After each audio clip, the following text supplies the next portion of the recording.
Yee on the Discord. All right. But everything looks good, sounds good. My avatar is not freaking out, turning sideways, breaking its neck, and everything else that it's done in the past. Tucks that away in the idea drawer. Yep, pretty much. Yep, that actually, I really love that idea. What I'm thinking about, that sounds like a fun thing to go, a fun idea to pursue. All right. So yeah, we are in the courtroom. We finished our first day of the investigation 2 weeks ago. So yeah, let's go. Lana, that's her name. All right. How did the investigation go yesterday, Mr. Wright? Frankly, there are still a lot of gray areas. Lana, you are not helping. You are not helping, but I feel like I know what your motive is. I don't know anything else, but I feel like I know what your motive is. You're actually in the lobby, not the courtroom. Well, yeah. I guess so. Destora is not good at knowing room types. Yes, I am. I know what a lobby is, but that's what the... Hold up. Okay, it doesn't say courtroom. Or rather, the whole thing is one big gray area. Don't worry about me, no matter what the outcome. I'm gonna worry about you, Lana. I'm gonna get to the bottom of this. Don't ask him to identify a kitchen. Of course I know what a kitchen is. It's the one that's got all the dishes we've been talking about. I'm ready to accept my fate. I believe in you, sis. We have the Maya stand-in. She is literally 100% just a Maya proxy. Mr. Wright, let me offer you a word of advice. Yes? A defense attorney should never believe their client. I disagree. I hard disagree with that. Just like the prosecution should believe their client. She isn't like that in... Oh wait, spoilers. The defendant is called to trial because they are suspected of wrongdoing. Yeah, no spoilers in my chat, Cypher. It's literally in the rules. Yeah, suspected of... See, that's the issue, Lana. Suspected of wrongdoing is not the same thing as being a wrongdoer. Never forget that. Miss Sky, you remind me a lot of Mia. Yeah, but Lana is a little bit more defeatist, I think. But there is one decisive difference between you and her. And that is... You're not a defense attorney. Oh, take that, Lana. Get wrecked by some Phoenix words of wisdom. I believe it's almost time for the trial. Good luck, Mr. Wright. Yeah, I'm gonna need it for all the help you've been. My first trial without a Fae helping me. No one's going to bail me out this time. I'll be alone in there. Wrecked. Hashtag wrecked. So I have to discover the truth all by myself. I mean, I feel like I've been doing that anyway, but... Let's do it, Mr. Wright. I'll be with you the whole way. I mean, Emma's there, right? We're not all by herself. She's able to go into the courtroom, right? That's kind of like what she implied, right? Yeah, there she is. Don't worry, Destora. We'll take the place of your ghost girlfriend. My ghost girlfriend? Who's that? We're full of wisdom and stuff. I need that meme with Robin Hood, the cartoon one, where he's Mia, I figured, where he's like holding the little cup and it says, "Please, sir, a little bit of context." Can I have a little bit of context? I love that meme. Ever since Magnus posted that, I love that meme. Court is now in session for the trial of Miss Lana Skye. Of course, everybody else who's hearing me talk about this has no idea what I'm talking about. The defense is ready, Your Honor. The prosecution has been ready for a while, Your Honor. Well, dang, Edgeworth. We're starting out sassy. Edgeworth.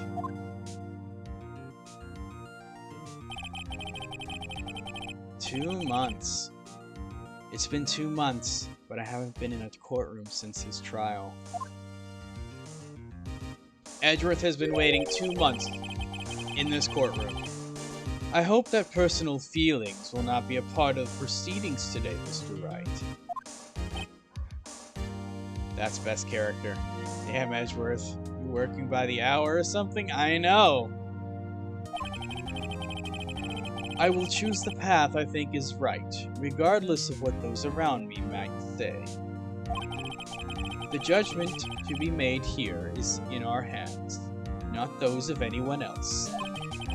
Very well, Mr. Edgeworth, your opening statement, please. I remember when I tried to do voice acting for this judge, and I just felt like his voice, my voice for him, was so insanely obnoxious that I needed to stop. I think about that pretty much every time I see this judge on the screen. Of how obnoxious I felt like I was making his voice, and I'm just not going to do it anymore. Chief Prosecutor Lana Skye has committed an unpardonable crime. Not only this, but she was rash enough to commit it in the prosecutor's office lot. You don't have the right being actively taken over by my weird voice now.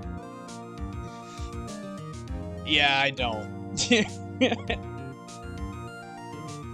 I know that in one game the judge is younger or something. I don't remember if his beard is shorter. And then I would say that like the hair on his head is moved to the hair on his chin. Well, that was supposed to be funny, but I didn't deliver it right, so never mind. Wow, he's much more forceful in person. I suddenly feel like confessing to everything. What do you need to confess to? However, she will now pay for her rashness with her life. Edgeworth is taking this personally. There was a witness to her crime. A professional witness. Well, we've had professional witnesses in the past, and they've been upsettingly unprofessional. Gumshoe. Well then, call your first witness, Mr. Edgeworth. The prosecution calls its first witness, Miss Angel Starr, to the stand. And no one was surprised. Look, Gumshoe is doing his best, okay? His best is not very good. Lunch, mommy. Freaking Mosho. The cough-up queen. I mean, she's attractive, but she's not my kind of attractive. Like I can understand why people think she's attractive. She has the I'll just ask Fafnir for help. Kill them. Kill all who try to steal your treasure. Oh my gosh. Is that your treasure, Mosho? Is Lunch Mommy your treasure? She's attractive, but weird. She is weird. I remember the detail that she gives you progressively more disgusting and strange lunches the more she dislikes you. I do remember that detail. It's such a unique feature for a character. Haven't I seen you somewhere? You ordered the caviar lunch, right? Ooh, caviar. I've never eaten caviar before. Judge, you're a child. You're a little kid. The judge is really wolfing it down. Ah, and for you, I have a fiesta bowl. Thanks. Is a little bit in the chat. Can we get a little bit in the chat? Mariawi is requesting your presence. Will the witness state her name and profession? Ah, and you, sir. Did you order the fingerprint lunchbox? Wish I could see the fingerprint lunchbox. Potatoes. Here we go! Boil 'em, mash 'em, stick 'em in a stew. Boil 'em, mash 'em, stick 'em in a stew. Boil 'em, mash 'em, boil 'em, boil 'em, boil 'em, mash 'em, boil 'em, boil 'em, boil 'em, mash 'em, stick 'em in a stew. Boil 'em, mash 'em, boil 'em, boil 'em. Potato, potato, potato, potato. Boil 'em, mash 'em, stick 'em in a stew. Boil 'em, mash 'em, stick 'em in a stew. Boil 'em, mash 'em, stick 'em in a stew. Boil 'em, mash 'em, stick 'em in a stew. Potato, potatoes. Oh my gosh. I can't sing along to the first time that it's played. Nobody has heard it yet. Samwise would be very upset with me. Well, like I said, I needed to be quiet for the reveal. But yes, I heard that and I was like, we gotta have that in chat. We gotta have that in stream. Little Bit is going to go ballistic over that existing. If they hadn't heard it yet, then they're too young to hear. Shoo off with them. I meant in my chat. It was the first time. So, this was its christening journey in the chat room. Shoo off with them. Oh my gosh. There's still a few more that are kind of expensive, so we're gonna have to save up for those.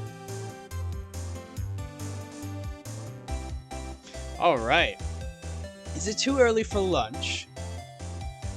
Your name and profession, please. Oh, that wasn't a question. Yep. Mary, I lost all her money with it. Well, Your Honor, how does it taste? So this is why everyone raves about caviar. It's so tasty it hurts. I've never had caviar, and quite frankly, I've never had a desire to have caviar. Mary, I always gotta save up again. I'm saving. I'm at 1.9. Oh, okay, what is that? Let me see what that can get. A little bit. 2K. 2K. I mean, we can do a... You could already do a Caramel Dancing. Silent Hill 2. Oh, that's it. The rest are kind of a little bit more expensive, but for good reason. It's for good reason. I'd be at 3.4K if I didn't get Caramel Dancing. I always thought caviar would taste like pickled tapioca. What the heck does pickled tapioca taste like? I don't know, Phoenix, and that sounds gross. Yeah, let's get this show on the road, guys. Let's go. We already have enough distractions in chat. We don't need distractions in the courtroom compounded with distractions in the chat.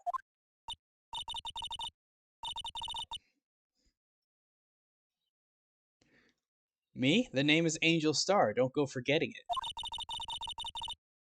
You guys can distract me in chat all you want to, but these guys can't. We're here to play a game. I find myself running Lunchland these days. What the heck is Lunchland? Is that what you wanted me to say, Mr. Edgeworth? Very well, witness. Please describe the incident to us. The prosecution will wait. I'm not finished eating. Hurry it up. Very well, Mr. Edgeworth. She can talk without you eating. You don't have to not be eating for her to talk.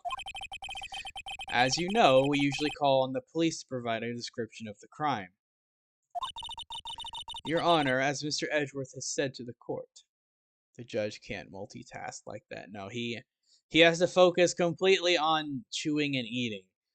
See, the judge is so old that his taste buds require physical concentration in order for them to work. That's how old the judge is. The judge is incapable of doing anything unconsciously. I am a professional. Huh? What exactly does that mean? Until 2 years ago, Miss Angel Star was a special investigator with the police. I don't think this is she qualifies as an expert anymore. She was a first-rate homicide detective. Well, and she's not anymore. What? Miss Star was a detective? Aha! Light bulb turned on. I know who you are. Cough up. Cough up, Queen Angel Star, Your Honor. Long time no see. Very well. You may continue with the description, Miss Star. Just who is this lady? Phoenix is the only person who doesn't know who this is. If I might have the court's attention over here. So, if she was a detective, she's going to be a hard nut to crack. She's going to be a difficult person to sort through and call out contradictions with. She's not just a regular witness. Phoenix doesn't read the wiki. Yeah, he doesn't brush up much on his wiki very much. As much as everybody tries to get him to read, Phoenix just does not read. The parking lot at the prosecutor's office is divided into 2 blocks. A block is for the prosecutor's office personnel. B block is for visitors and clients. Something tells me this detail is going to be incredibly important at some point. A chain divider separates the 2 blocks. I suppose that's to keep visitors from taking up prosecutor spaces, yes? It's in red ink, so you know.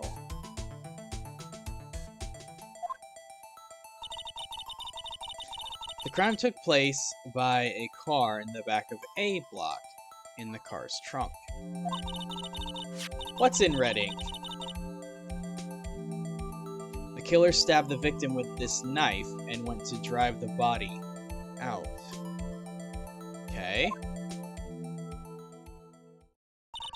Unfortunately for her, there was a witness and an arrest was made on the spot. And who was this valiant witness? Why, it was me, Your Honor. Parking lot floor plans added to the court record. The parking lot with Edgeworth's car. Let's actually take a look at that. I need to get in the habit of checking these things. Alright, so, pretty much just as we saw in our investigation, we saw the fenced area over to the right. Ooh, that's a fast scroll. Telephone, security room. This does beg the question, how does one get to one side from the other? But yeah. Witness, did you see the very moment of the crime? Of course, Your Honor. Immediately after that, I apprehended the chief prosecutor. Seems rather cut and dry, doesn't it? Was she armed with a weapon? Did she just apprehend a murderer with a knife? Does that strike anyone else kind of strange to me? Or kind of strange to you? She just said that this Lana was wielding this knife. While it's not a big knife, you know, that's a little bit of a hard arrest to make, especially if she wasn't armed. If she wasn't armed. Well, Mr. Wright, I can't agree on principle, Your Honor. It's Phoenix. It seems that some poor Losers are unwilling to accept the truth, Your Honor. Oh my gosh, straight with the personal insults. Shall I proceed to crush what little hope they have remaining? If you can't, give them your worst, Miss Star. Judge! Why are you so mean to me? Wait, are they talking about me? Yes, Phoenix, they are talking about you. And maybe I see her appeal. Cypher. She is the enemy. She is the enemy. You cannot take her side.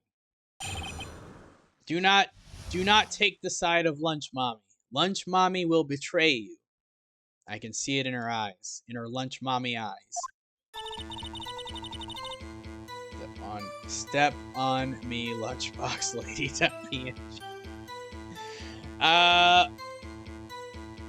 Cypher, those words are banned worthy in this chat.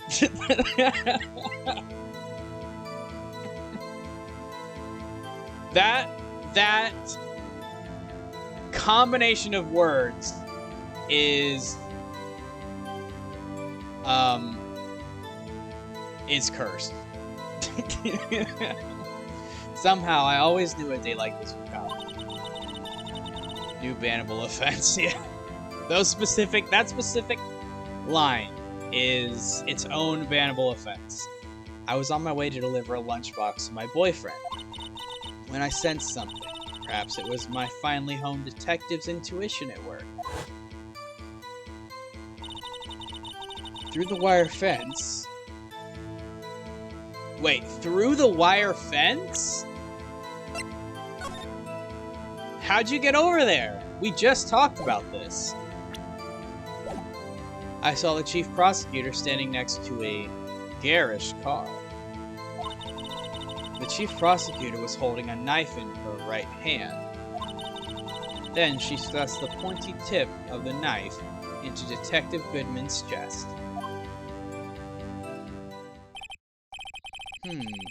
Bringing a lunchbox to your boyfriend. How touching. The judge wishes he would have a hot girlfriend bring him a lunchbox every now and then. We know what you're thinking, Judge. As you can see, there is little room for doubt. Or no room for doubt, I'm sorry. The key point of your testimony seems to be nothing other than the point of the knife which you saw being stabbed in Detective Goodman. So, how does it feel to be so utterly crushed? Dang! She's just come out full guns blazing, teeth bared and everything. The passive aggressiveness. I'm still thinking about that. It's merely a flesh wound, Mr. Wright. Very well, Mr. Wright. You may cross-examine the witness. I don't know why he's so worked up. He just started.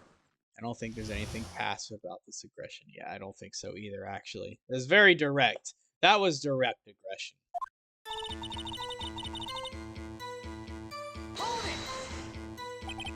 How did you know? I respect the prosecutor's basic abhorrence of crime. Yet their methods are ugly and twisted. Twisted methods will always lead to tragedy. The lunch lady's uninformed opinion is duly noted. Dang, Edgeworth. Given that they are used to erasing inconvenient evidence at their whim. Killing off a detective that knew too much is merely an extension of that. Miss Starr, do you have something personal against prosecutors? I felt that I had found my dream job when I became an investigator. And if I hadn't been laid off by those prosecutors over there, I'd still be one. Laid off? She was fired. To me, prosecutors are nothing more than worms. That said, I am a pro. As you know, my testimony is unbiased and flawless. I don't know about that. You mean if it wasn't for those mangy kids? Are they mangy or meddling a little bit? Or both? Are they mangy, meddling kids? If they are, get them out of the courtroom. That's disgusting. Both. Get him out of here. Tell him to go see a doctor, because that's not normal. Very well, you may continue, Miss Star.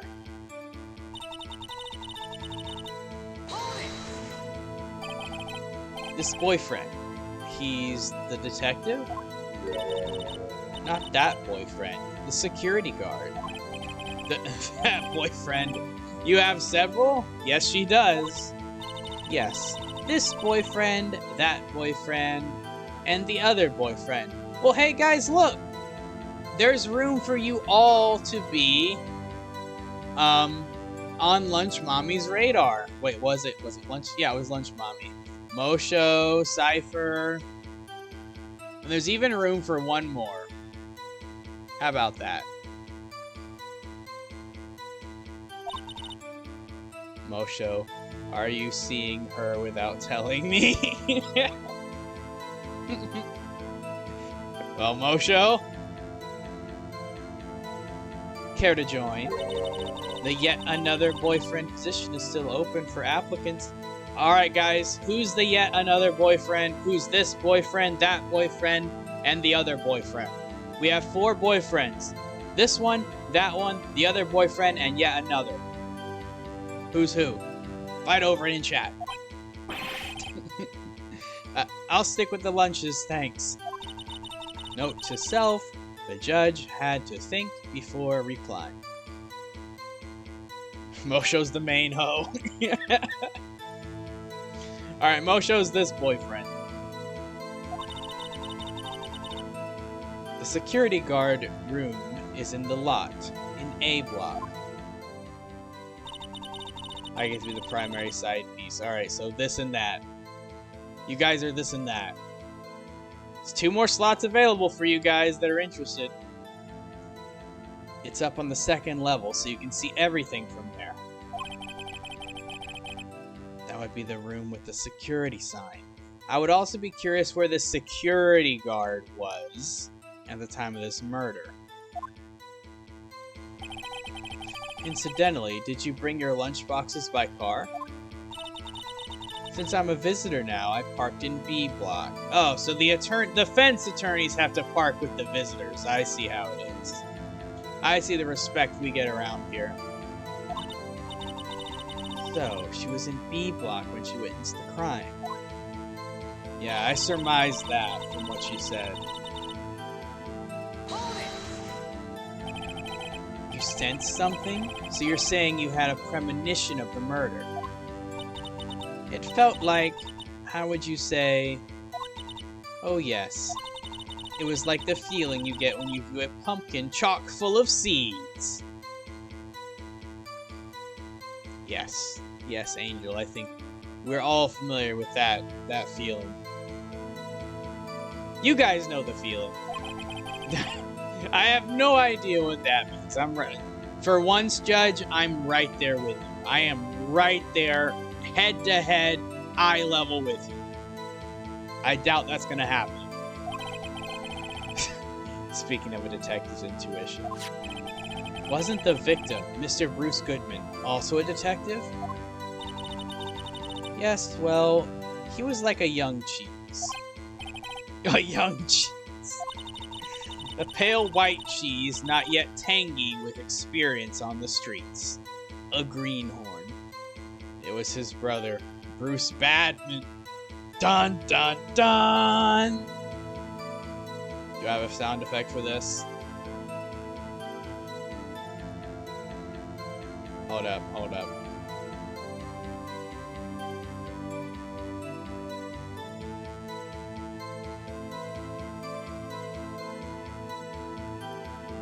Where is it?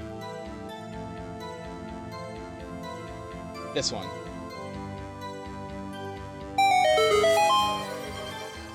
Closest I got. We've solved the mystery. It was Bruce Badman. Then I must be all hard yellowed and sharp as a tack.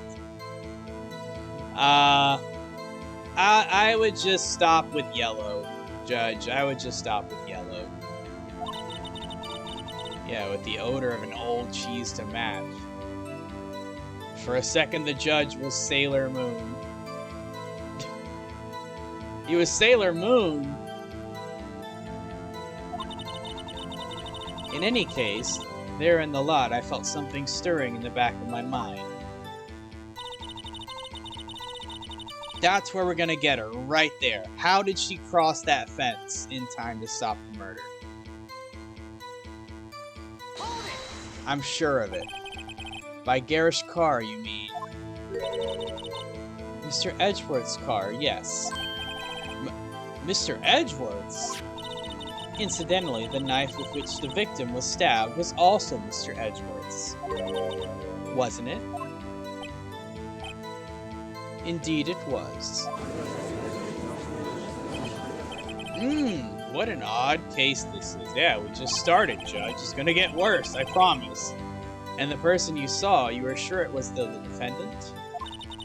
I saw her from no further than 30 feet away. I am certain it was her. If she's telling the truth, we're doomed. Well, Phoenix, that's always how it is. Let's do what we can. Even if we don't have any proof, we can always nitpick.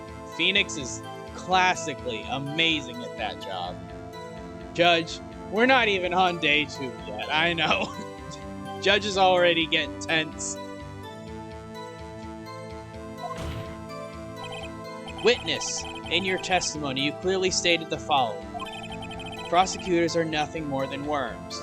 Ergo, you are a biased witness. This Phoenix being nitpicky. That's what he took to mean nitpicky to being. You might want to keep those silly opinions to yourself in the future, rookie. Huh? Rookie? I mean, Phoenix, you are still kind of a rookie. It's not like you've been doing this for years. Unless you're willing to risk the consequences of doubting me. I'll fry you like a fritter, crispy on the outside, chewy on the inside. Oh my gosh, look at those eyes. Or that eye. Look at that cold, dead stare she's got. It's crazy. That is soul piercing right there. That was inspiring. I don't think that's the right word. Scary mommy. Oh, wait a second. Salty! Salty is he's the third boyfriend. This, that, the other. Salty is the other boyfriend. There we go. I knew there was 3. I knew it. Salty was the one. Whatever you say, little mama. I'd go for a cod fritter right now. Maybe she'll serve you up one in a lunchbox, Mary Allie. She can put Edgeworth inside it. I don't think Edgeworth would approve for a few different reasons.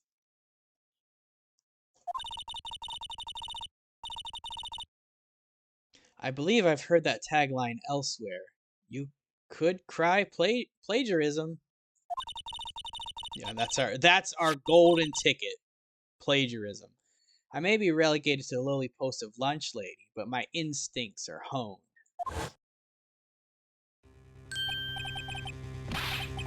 Oh.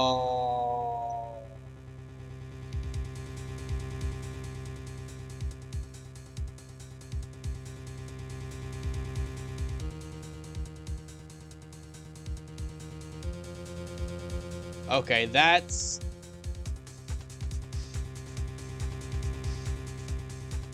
Yep, that's exactly what I'm thinking. Well, that's it, folks. Pack it up and go home. What? Sorry, Emma. Better luck next sibling. That's embarrassing. Wow. Okay. Ripperino is right. So that blew my theory out of the water. That is not what happened.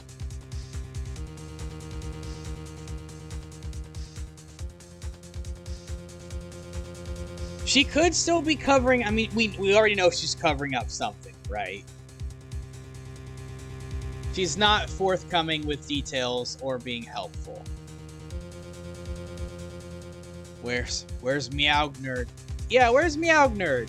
This photo sucks. Alright, we're gonna wipe this photo from evidence. We're just gonna pretend this doesn't exist. Wow. How do we progress from here? It would help if defendants gave you it. I know. It really would. The moment I witnessed the crime, my reflexes took over, and snap, I took a picture. Loads gun, put on the cat ears for our client. Oof. Yeah. For real. In fact, one of my lunchboxes is rigged with a camera. Oh, that's a cute little lunchbox. I suppose that's more exciting than just hanging it around your neck. Witness! Why am I only seeing this photograph just now? Because she hates your guts. You think I'd show it to you, a prosecutor? Think again. Yeah, you're not on the same page, guys. You're not on the same team here. My boyfriend works in the photography division of criminal affairs. Well, this is most certainly the defendant. Wait a second, I've solved it. I figured it out. I guess the prosecutors also get fucked with witnesses pulling things out of their ass. Wait, does Mosho work there? Do I work there? I don't think you guys knowing that information is good for your health. So, I don't think you should pursue this, guys. But yeah, I've solved this. You know, here's what happened, guys. Okay. It's very simple. You see, Judge, my client, she had just finished lunch, right? Unfortunately for her, she made the fatal mistake to require more ketchup on her French fries that day. And you all know about when sometimes the ketchup just like spews out ketchup whenever like you open it. So this is what happened to my client here. Yeah, classic case of the ketchup spew. End of story. Client's innocent, not guilty. Court adjourned. Boom. Got him. Don't submit this into the court record. We don't need this. Get this out of here. Uh-oh. That is unmistakably Lana Sky. Boom, butterfly effect. So what was the defendant doing at the time?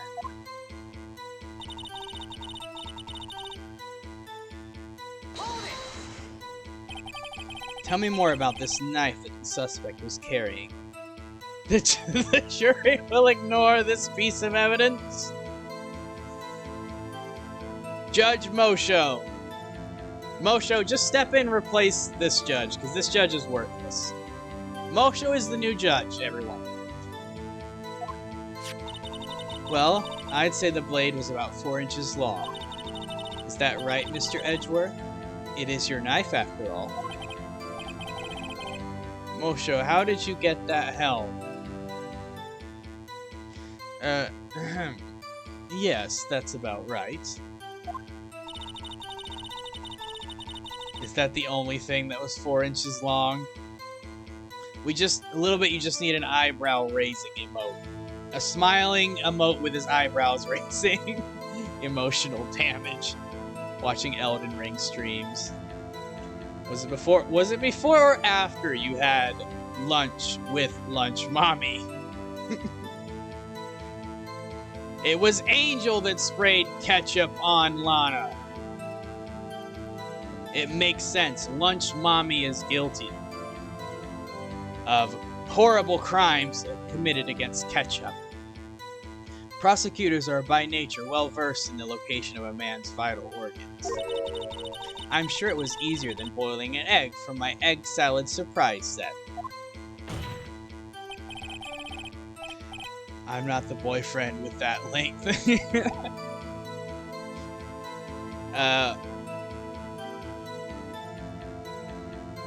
Oh my gosh. You can't testify as to her ability to kill an egg. I mean, a person. Perhaps a chicken salad set would have been a better metaphor. So the defendant was holding a knife. What then?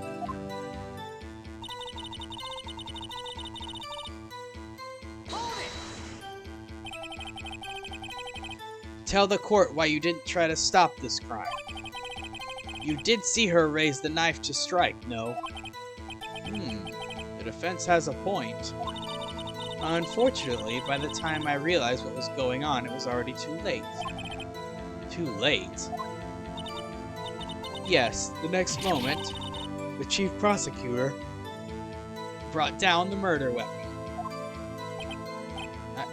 I see.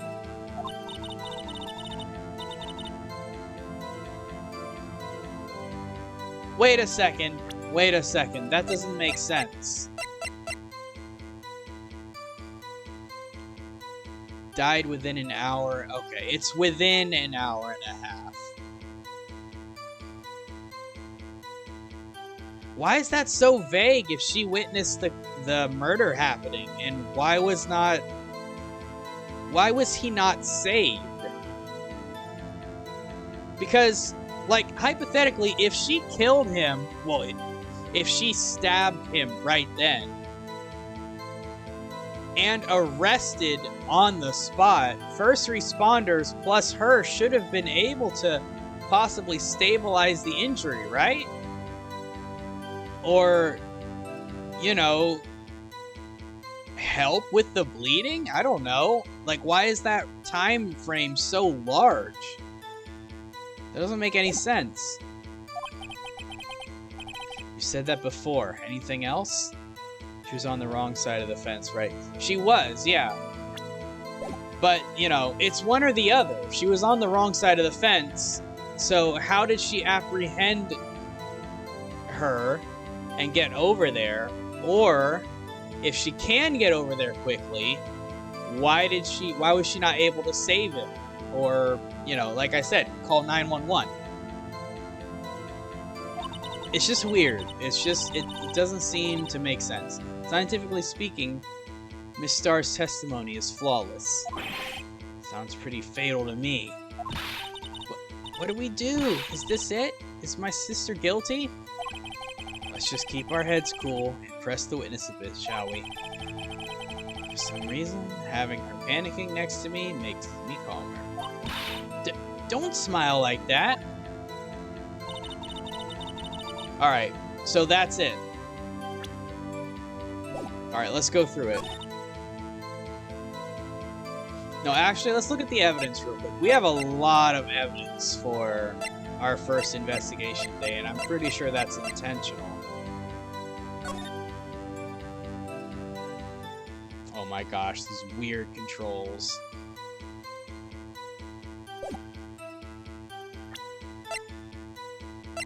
Alright, let's look at this.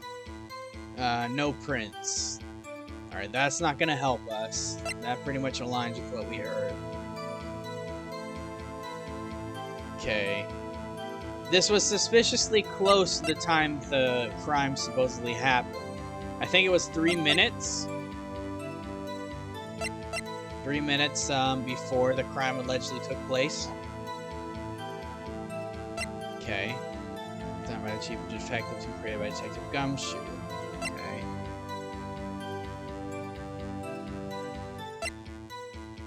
Okay. This is not gonna help. Alright. The only things I think are going to matter is going to be this and the photo. Let's attach to what I was saying before. Let's try to go down that rabbit hole a bit.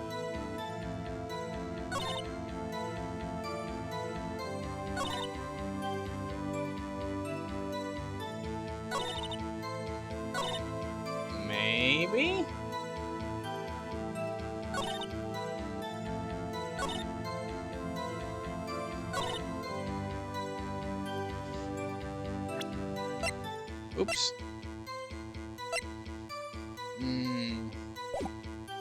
Alright, so this isn't helpful. I'm already a little stumped here. I was on my way to deliver a lunchbox to my boyfriend. Okay.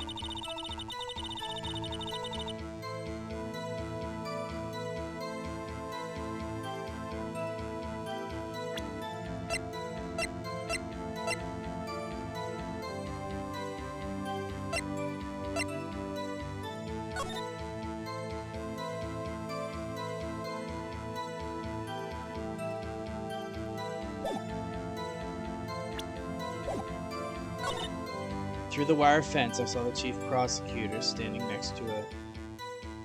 Wait a second! I'm so dumb. I'm so dumb.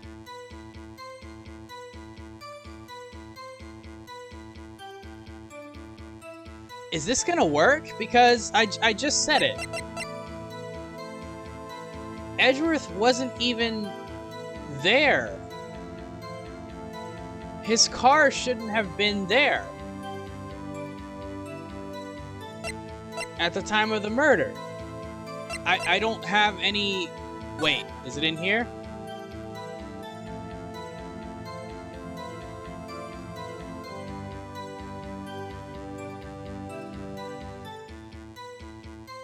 It was caused by a 4.5-inch knife. A single stab wound was found.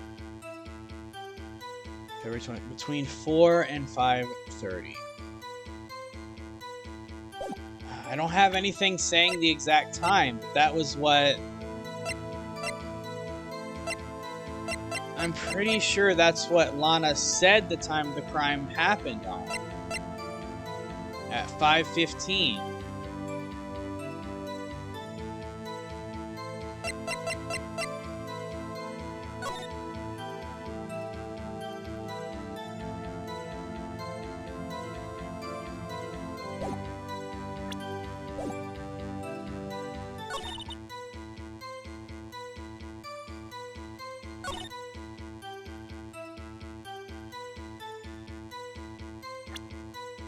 Let's see. To Mr. Goodman's chest.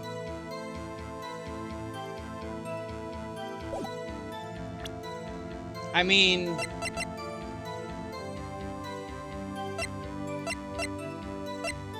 yeah, I don't really know what else I can go on aside from that, but I'm gonna save.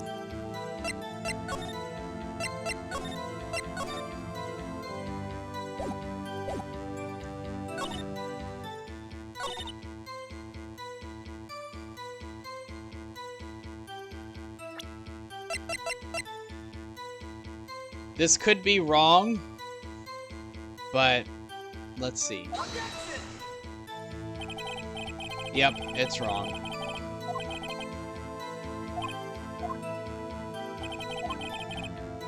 Alright.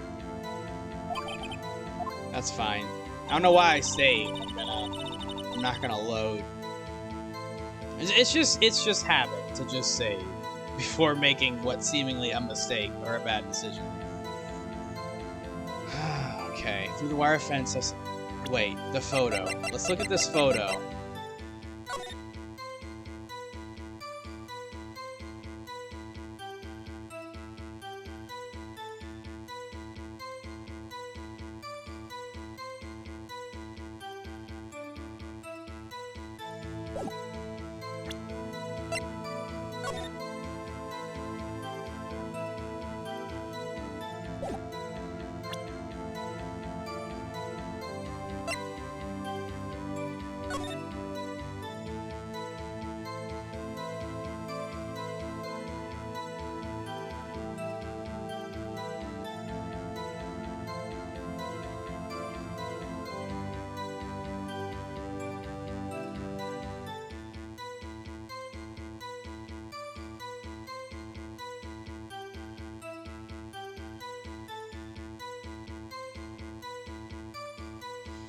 Yeah, I'm kind of stumped on this one, which is mildly upsetting.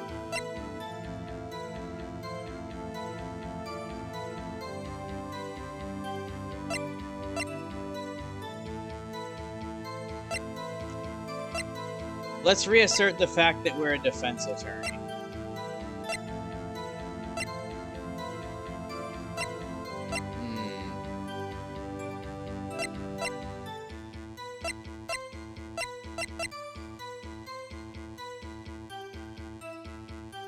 Six, 7, 5, 12, 2.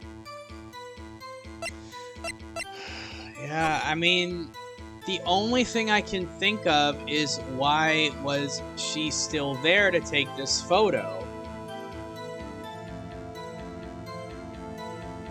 I mean, that's suspicious, but it doesn't, there's nothing I can really attach that to.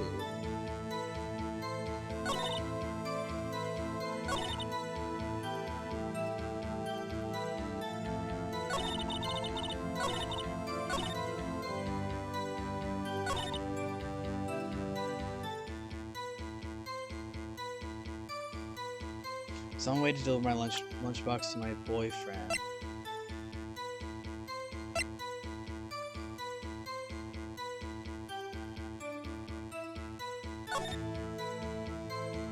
I mean, like, my question is, how does she get to the security room from lot B? You know?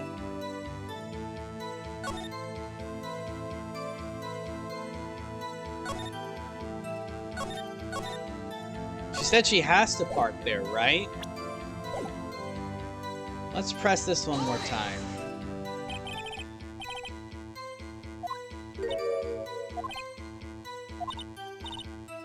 This boyfriend, that boyfriend, the other boyfriend, here we are again.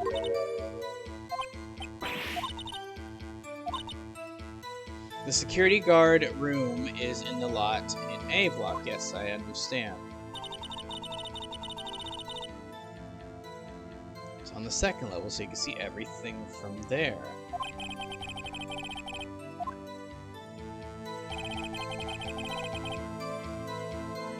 Okay, did you bring lunchboxes by car? Is there now I parked in B block?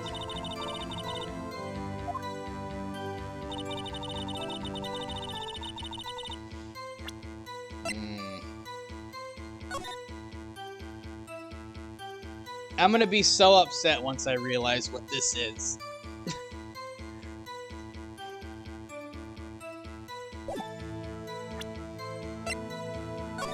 It's gotta be something to do with the floor plan or the photo.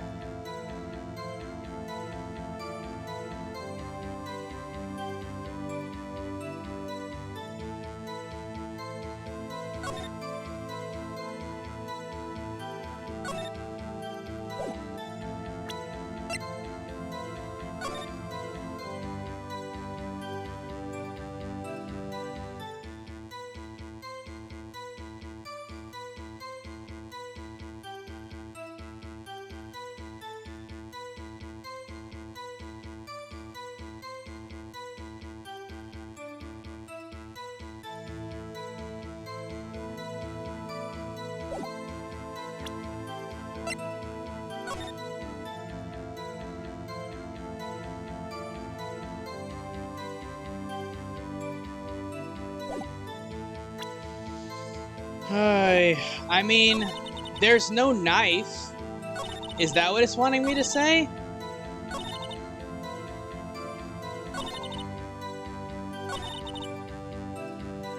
But that's not necessarily a contradiction. Are we gonna be nitpicky like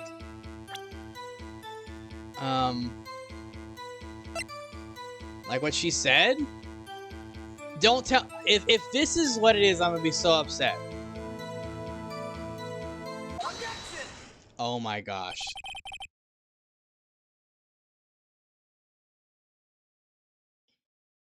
I'm actually really upset about that. Who cares that she's not holding it in the photo? She could have disposed of it. This was clearly not the moment of the murder. This happened after the murder. Why would she necessarily still need to be holding the knife? She could have thrown it in the trunk, for all we know. Oh, this game. And you witnessed this? Good heavens. You saw Miss Sky stab the victim with the knife? As I've already said, yes. I swear it on my finest salmon swirl lunch. I'm sure that is a fine lunch. But isn't that odd? Look at this photograph. This is the photograph you took at the very moment of the crime, is it not? Well, she didn't assert that. Did she?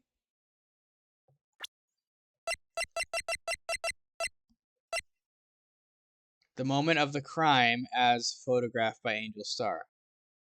I guess, if you want to interpret it that loosely, yeah. It still isn't good enough. In my mind, it's not. Then why is Miss Sky not holding a knife?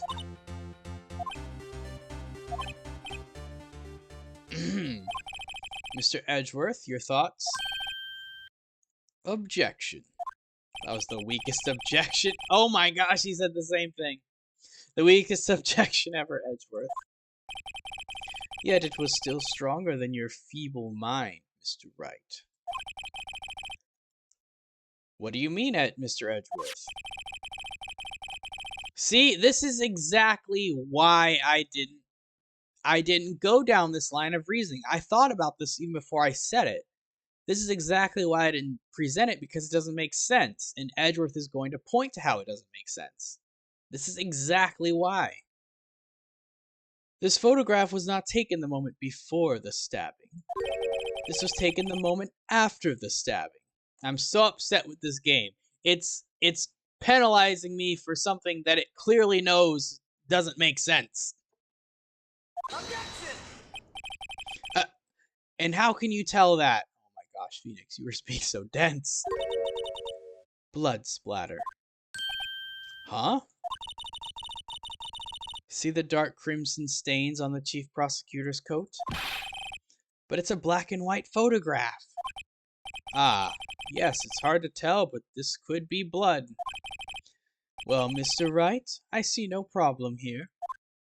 Yeah, I don't either. This was a silly thing to object to, Phoenix.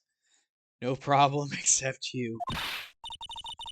Mr. Wright, are you just going to sit there and take that kind of abuse? You got a better idea? We have to object. We don't have anything else.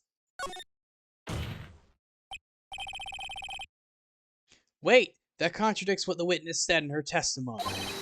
Namely, that she took the picture the moment she witnessed the crime. Well, it seems I was slightly unclear. My apologies. Exactly. That's it?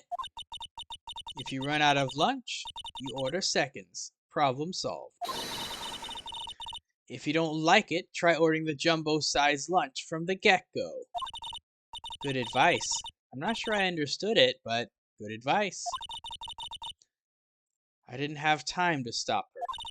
Prosecutor Sky was cold, calculating like a robot. She killed without pain or remorse. It was a premeditated murder.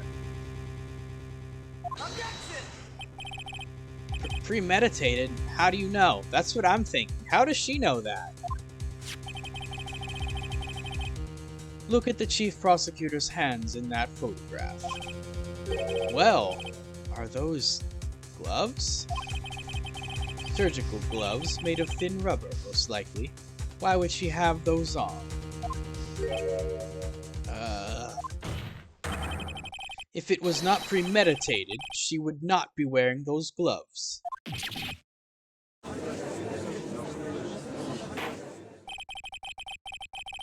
These gloves do seem to tell a tale of premeditation. Premeditated murder, a serious offense. Witness, add this to your testimony.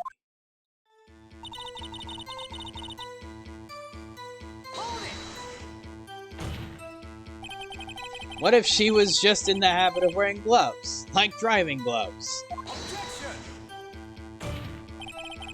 The gloves were admitted as evidence when the defendant was arrested. They were rubber gloves of the kind used for autopsies. In other words, when the chief prosecutor came to the crime scene, he came to do murder. It's the only possible conclusion one can make. Everything was planned. It was a premeditated crime. Let's just reiterate that again to get Phoenix sweating some more. Impressive. I'm sorry they took you off the force, Miss Star. This is bad. She's got them thinking this was all planned. If she can prove this claim, the trial's already over. Gotta think of a way to show that it wasn't premeditated.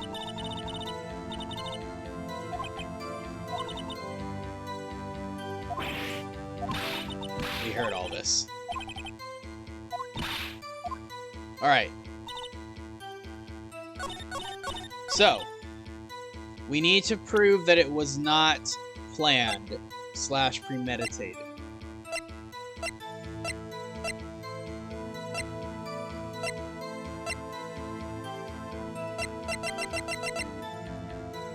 Here we go again! Alright, let's see.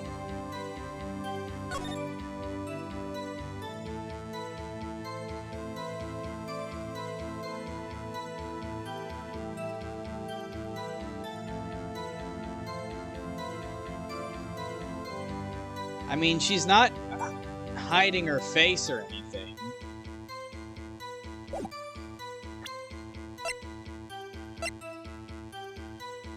But that still doesn't necessarily prove it wasn't premeditated.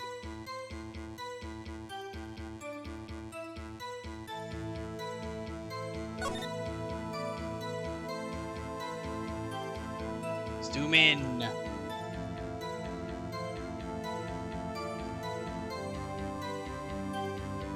Okay, how do you do this again? There we go. Alright, now what did that get me?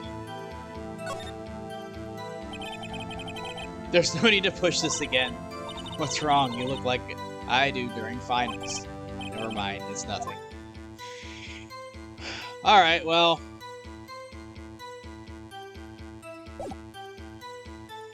Just curious.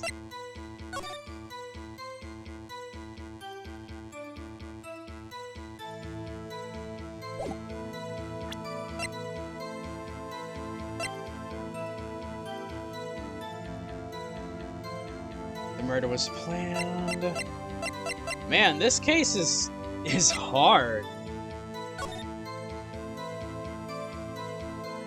This is pretty tough. I do think that the first thing was kind of bull, though. It's kind of bull crap, though. Wait a sec. No, No. I've figured out. It wasn't premeditated because she had to take Edgeworth's knife. Boom. Witness, do you know what this is? Are you trying to test me? I sell boxed lunches for a living, you know. That's a knife. The knife. The knife that was in Mr. Edgeworth's trunk. Indeed, it is my knife. Yeah, we've discussed this already. What's with this case? The bloody murder weapon, a red car, all belong to the prosecutor there? The defendant is the chief prosecutor for the district, right? Mommy, our prosecutor's bad people. The defense has a request. We ask that the witness provide an accurate testimony. What's that, rookie? In your testimony, you stated that Lana Skye planned this murder, and that's why she was wearing those special gloves. Seems like a natural conclusion to me. The gloves do indicate planning. However, why would she not also prepare the most important thing, the murder weapon? Oh. This knife just happened to be in the trunk of that car. Ladies and gentlemen, if you're going to plan a murder, you don't forget the weapon.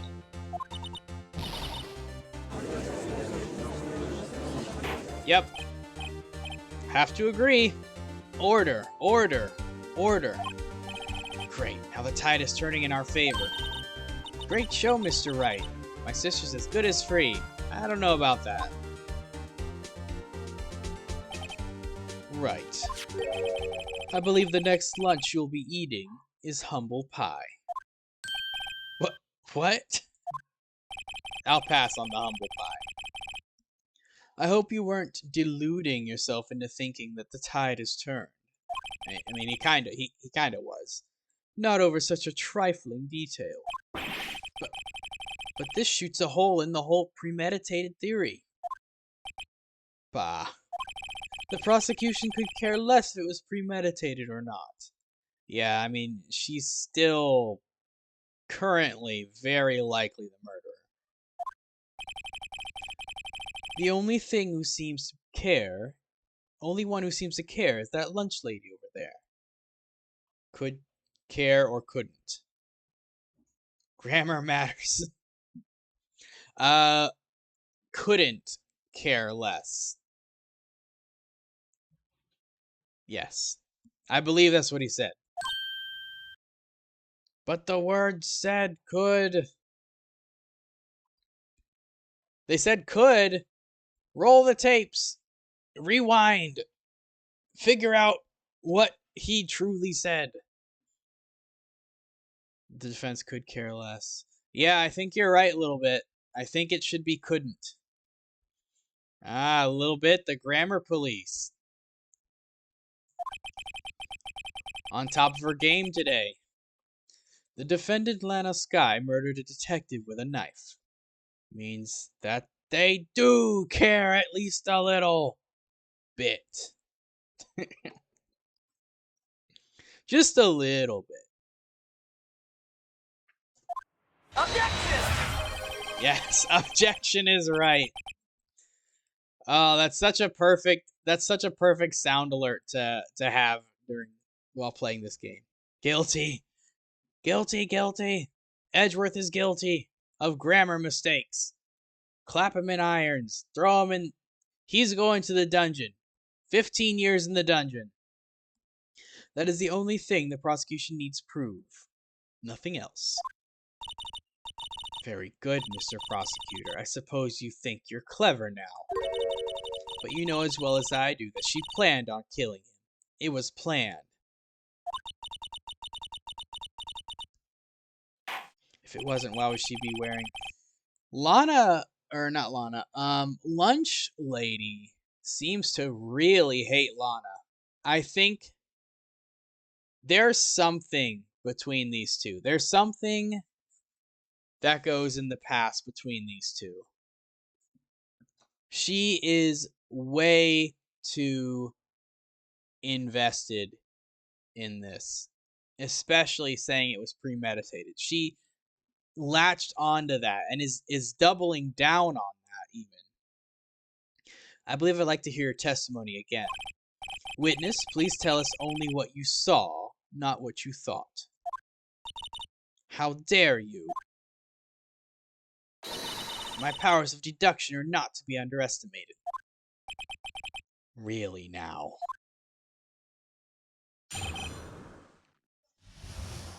No, we don't need her deduction. We need what she saw. Edgeworth already said that. No deduction. Lana Skye intended to murder Detective Goodman. That's why she called the victim all the way to the prosecutor's office. I'm sure the chief prosecutor had a grudge against the victim. Nothing else could drive that human machine to plunge the knife in again and again. That's obviously a contradiction. She stabbed him once. They're gonna throw such an easy one at me, and then trip me up over something silly like that first one. The victim was summoned from the police department to the prosecutor's office. It does sound a lot like premeditation, doesn't it? So, if I ordered a pizza, does that mean I'm planning to kill the delivery boy? Yes, Emma, that's the perfect utilization of logic right there. In any case, the defense may now cross-examine the witness. Alright, we already know what the contradiction is. There's only one stab wound, according to the autopsy. But let's press these details anyway. You've said that, but you haven't told us how you know. That's what I'm about to tell you, rookie. I believe what she just said was a mere prelude to the story she is about to tell. Yeah, Phoenix. Try not to interrupt her again, rookie. Never interrupt a storyteller. It's like pulling a bun out of the oven, half-baked. Something's half-baked here, alright? It's you. Try not to confuse the defense witness. Yes! Coltrane does run on whole grain. And don't you forget it. If you want to be like the Coltrane, eat whole grain. Now, why did you believe the suspect had intentions to murder the victim? So, Mosho, I think you said that you know who the Coltrane is, right? I think... No. I was telling you about Coltrane, and I said that you would love that character. I think it was. Now, why did you believe the suspect had intentions to murder the victim? Her actions speak for themselves.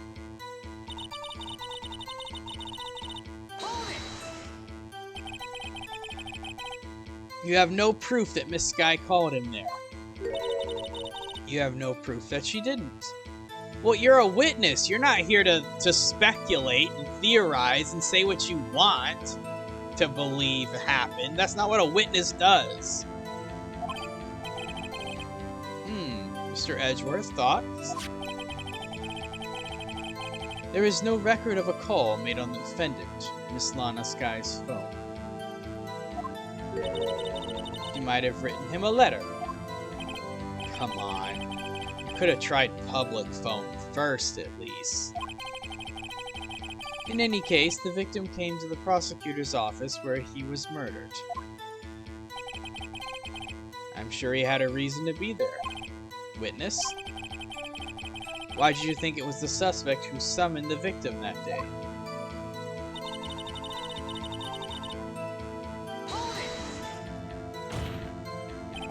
What kind of grudge? Well, I wouldn't know that.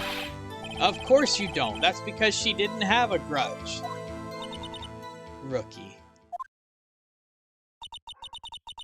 I have a lunchbox here. Now, what's inside? How am I supposed to know? See, we agree there is a lunchbox here, but we don't know what's inside. A person's life is like a lunchbox with pretzels. Don't you agree? Lost you at the pretzels. I get it. That's why my lunch was so salty. I think you're the only one that gets it. This judge isn't very good with metaphors. He's not very good with a lot of things. The suspect had a grudge against Detective Goodman. Will you tell us your basis for thinking this? It's simple.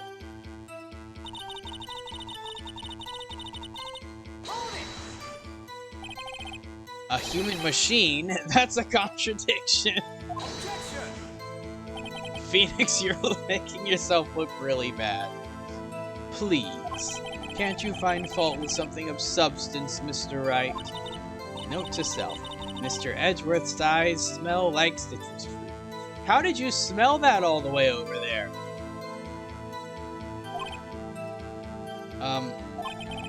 You say again and again. How many times did she stab him exactly? We often say chop into 1,000 pieces, but we don't actually mean 1,000 pieces. What difference does it make if the deed is done? How come she's getting mad at me? Let's just say she stabbed him several times and leave it at that. Leave it at that? This is a murder case, people! Mr. Wright, you should speak up if you have an objection, you know. Miss Starr has turned out to be as short-tempered as she looked when we met her.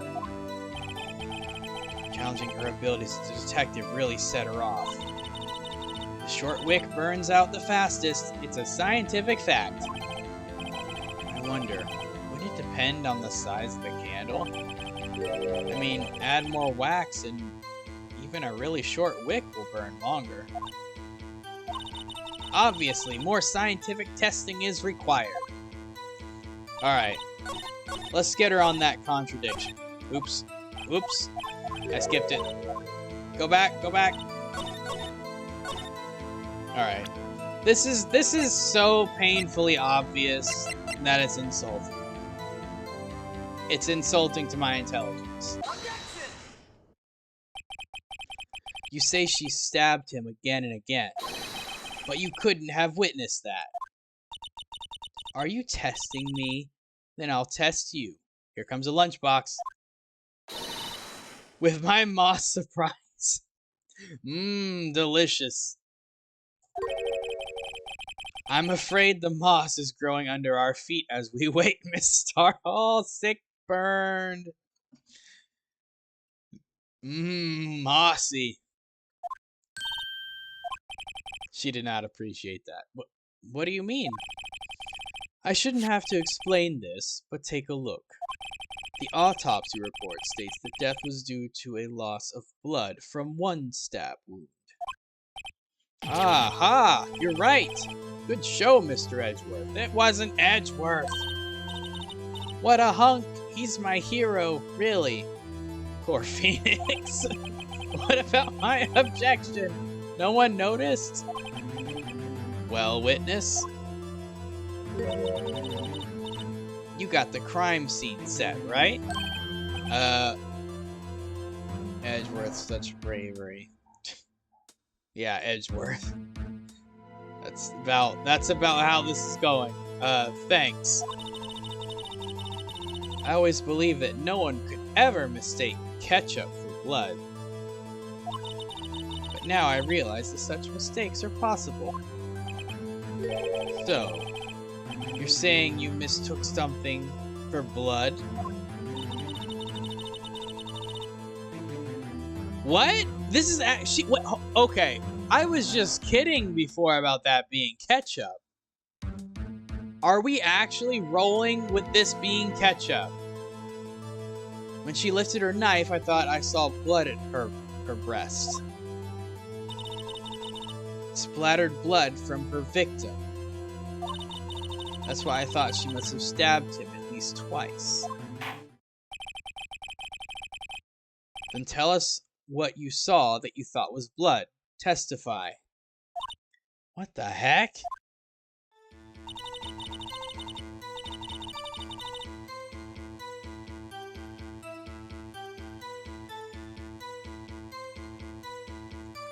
Obviously...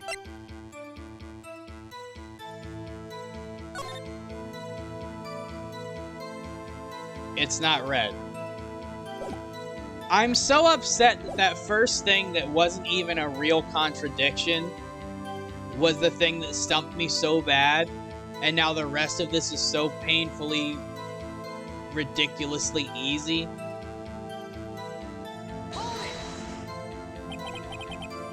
Her red muffler? Yes, like a scarf. The chief prosecutor always wears one around her neck. The car is red. It must be covered in blood. Edgeworth's car is made of pure blood.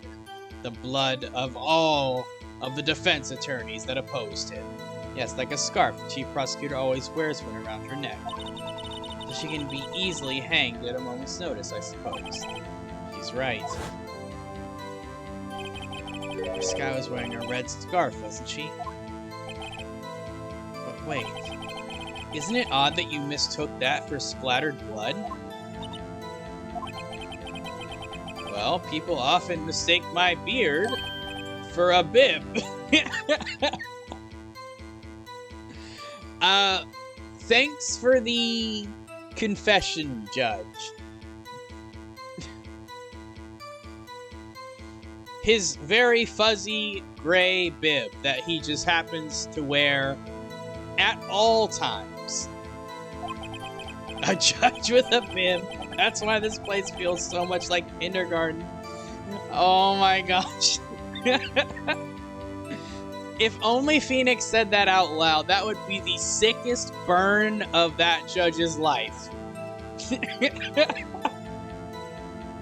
That would be the most brutal insult that judge has ever borne witness to. Actually, I do think I saw some traces of blood on her chest. However, the autopsy report is clear on this matter. There was only one knife. Apparently, Miss Starr isn't entirely sure of her own testimony. Mr. Wright, this is our chance. Chance for what, I wonder? Miss Starr has turned out to be as short-tempered as... Okay, we've already seen this. We've already read this. Alright.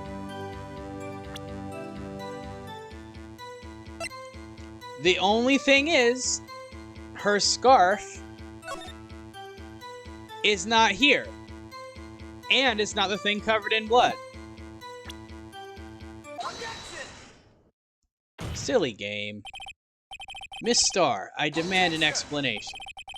The witness is clearly not suited for detective work.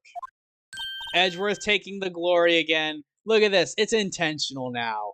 The second Phoenix calls an objection, Edgeworth just takes it away. He's like, ah, yes, here's the contradiction, everyone. Everyone love and adore me. What? The suspect was not wearing a scarf or muffler of any kind when she stabbed the victim. And you've proved it yourself with this photograph. But that can't be. Only a professional lunch lady could be so utterly clueless. Oh, he's brutal.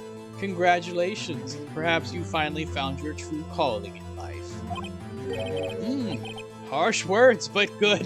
The judge is eating this up. In the end, Mr. Edgeworth prevails. What was my objection? Chopped liver?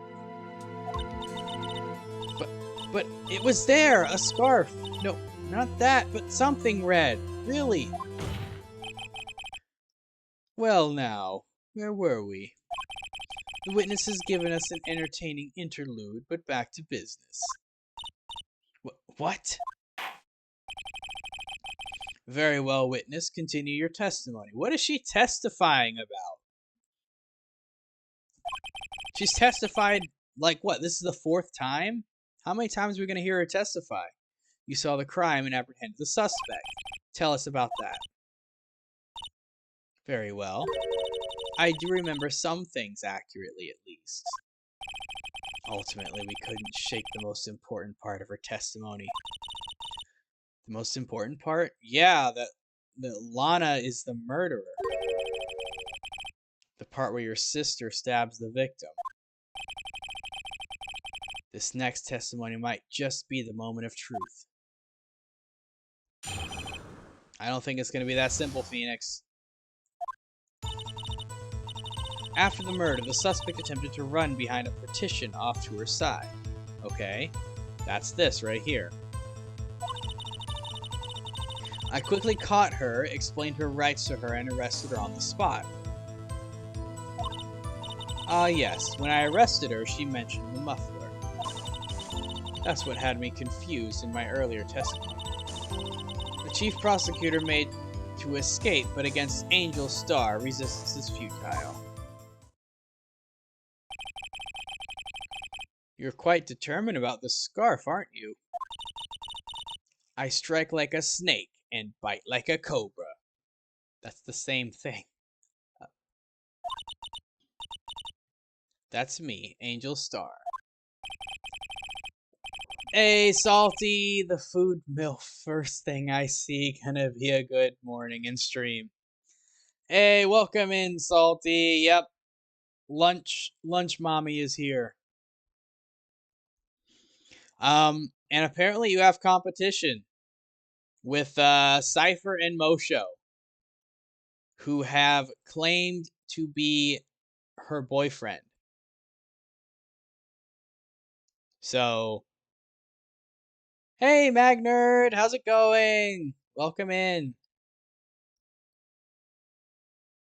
That wasn't a very good metaphor, first of all. A cobra's a kind of snake. My point exactly. So, did she kill the guy? We don't know yet. She clearly has, well, I won't say clearly, but she seems to have an ulterior motive to get the defendant guilty. She seems to have a grudge against the defendant. That hasn't been said, but I'm getting the strong suspicion about it. Nerd, you're not dead. We're doing the things, not an ulterior motive. It is an ulterior motive, Magnerd. The ulteriorist of motives. Good morning, little bit, Mary Owie, Magnerd. Don't bother me with the details unless you want to get bit. No thanks. Oh, but I bet Salty would like to get bitten by Lunch Mommy. Note to self. Mr. Wright is weak against poisonous snake bites. The chief prosecutor tried to resist, but her efforts were in vain. She knocked my hands aside, kicked over an oil drum. An oil drum? Hard to imagine. Oh, she's beautiful but deadly. A predator, this one. A leopard woman. Rawr. Rawr! Very well, Mr. Wright. Your cross-examination, if you will.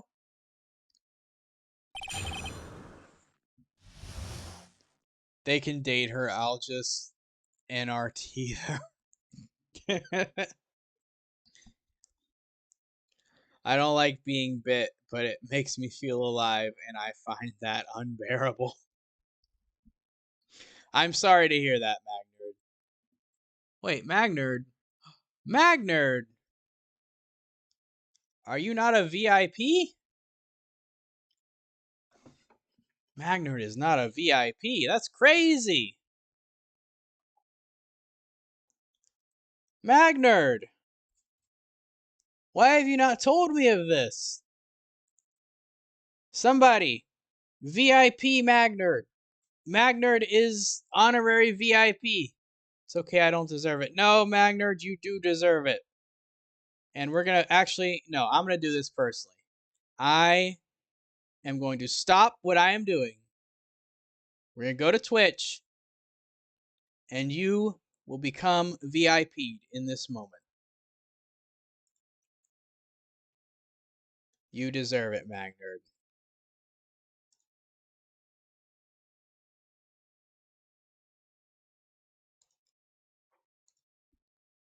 Fix your mistake. Alright. Working on it. Alright, here we go. Magnerd.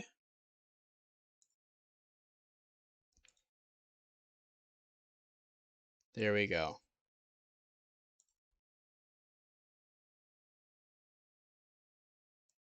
Alright. Magnerd is now officially a VIP. Everybody congratulate Magnerd for being the best Magnerd that's ever existed, everyone. Yay! Hold up. Hold up, we need a celebratory song for this. Thank you for this honor. You're welcome! You're welcome, Magnerd. This is you, Magnerd. I got some on me now. I got the cooties.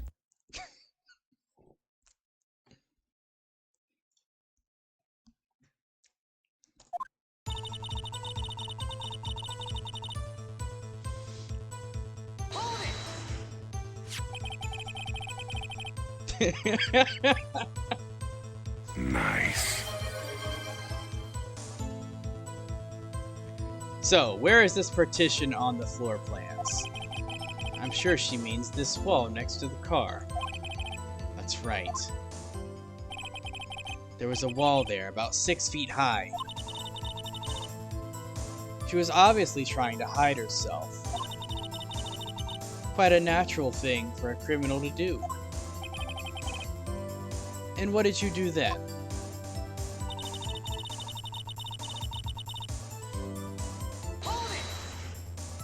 So I'm pretty sure... Well, let's listen to this line of questioning first. You say quickly, were you close to the suspect? As I just said, I was only 30 feet away from her the whole time. Yeah, we're gonna... 30 feet or not, there's a fence there. It's not just gonna be a 30-foot sprint. This is something I called attention to earlier. Presser's so good. I'd like to see this on the floor plans, just to be safe. The Lunchland car was... She was a visitor. Thus, she was parked in B block. So you witnessed the murder from here? That would make it about 30 feet from the car, yes. Is that correct, Miss Starr? Yes, that's right. She realized she made a mistake. But there was a chain link fence in front of you. I went over it, of course. Amazing! The cough-up queen lunch lady athlete indeed. It would have taken her a little time to climb over the fence. She couldn't have gotten to my sister that fast. No, she couldn't have. Yeah, that fence was about 9 feet high, too. So how did Miss Sky not get away? That is the question.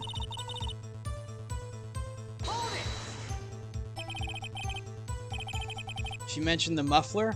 What exactly did she say? If I remembered exactly, I would have told you in my testimony. Cheeky. Anyway, all I heard her say was the word muffler.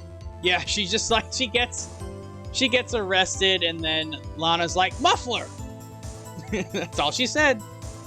She just screamed the word muffler. All I'm gonna say, I'm Salt Daddy and there's Lunch Mummy, so make more sense for me to be with her. Logic checks out, Salty. But, see, here's the thing, Salty. You don't have to convince me. You have to convince Mosho and Cypher. Hard evidence. Yeah, Salty with the definitive evidence of why he should be with Lunch Mommy. And what do they got anyway? Just hopes and dreams, right? Right, Salty? Just that one word? So, what you heard wasn't the suspect talking to you, but someone else? Yes, the chief prosecutor was talking on her phone. Her phone? You can't mean... Just glad I don't have competition. What does Rezi think about Edgeworth? We're gonna ask further about this. By phone, do you mean the cell phone discovered at the crime scene? She ain't here, so... Yep, Rezi's not here. Yes, ultimately. Ultimately. My memory... It's like a salmon headed upstream, you see. No, the court doesn't see, Miss Starr. The chief prosecutor first attempted to use the phone hanging on the wall. On the wall? That's right. Near the car. There was an emergency phone on the wall. She couldn't have seen that! That's why she was on the other side of the fence. She couldn't have seen that happen. There's our contradiction. That's right, near the car there was an emergency phone on the wall. Apparently, it was out of order. And so she used her cell phone. Indeed, the emergency phone was out of order that day. Good witnessing, witness. No, it's not. I like how this game is just being painfully obvious with the contradictions. Good witnessing? Whatever happened to good testifying? You should, of course, add this to your testimony. The things I do to please the rookie defense attorney. Oh, you're gonna wish that you didn't. The word muffler was overheard during a call made to Emma at 5:18. You're gonna wish you didn't. Alright. Let's press this. Do you think you could restate your testimony for the court? Aha! I was going to ask the same thing. I only say this one time, so listen close, rookies.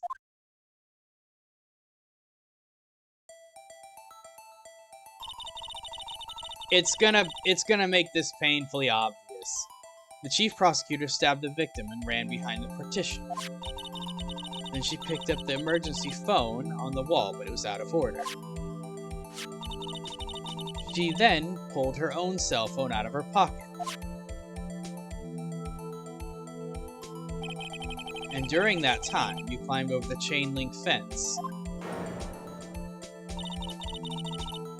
Then, when I boldly grabbed her arm, the chief prosecutor hung up her phone. And you saw her doing this? What is it, Mr. Wright?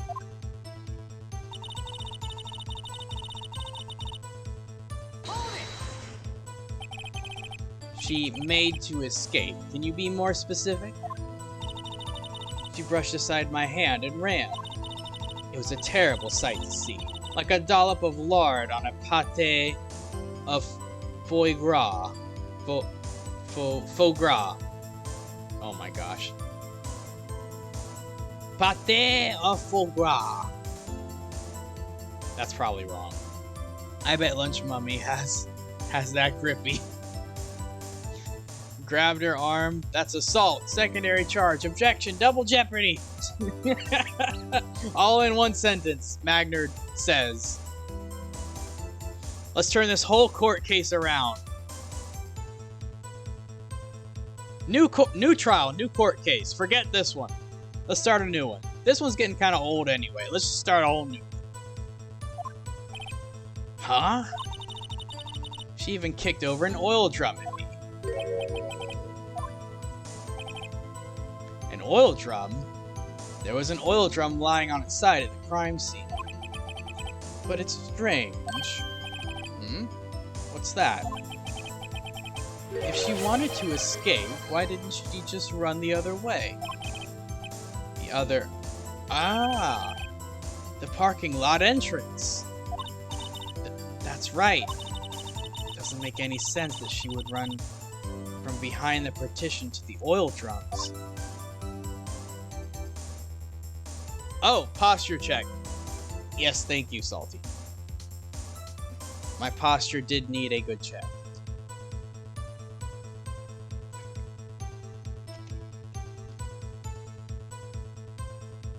Also a hydrate, which I do not have a redeem for. Excellent. More mysteries. I wish we could solve a few more before finding more, though. So Miss Guy tried to run? I'm sorry my sister is so suspicious, Mr. Wright. Not as sorry as I am. But she didn't do it. You have to believe me.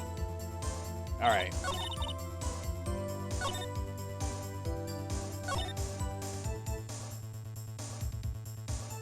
So we obviously know the contradiction. It's super obvious.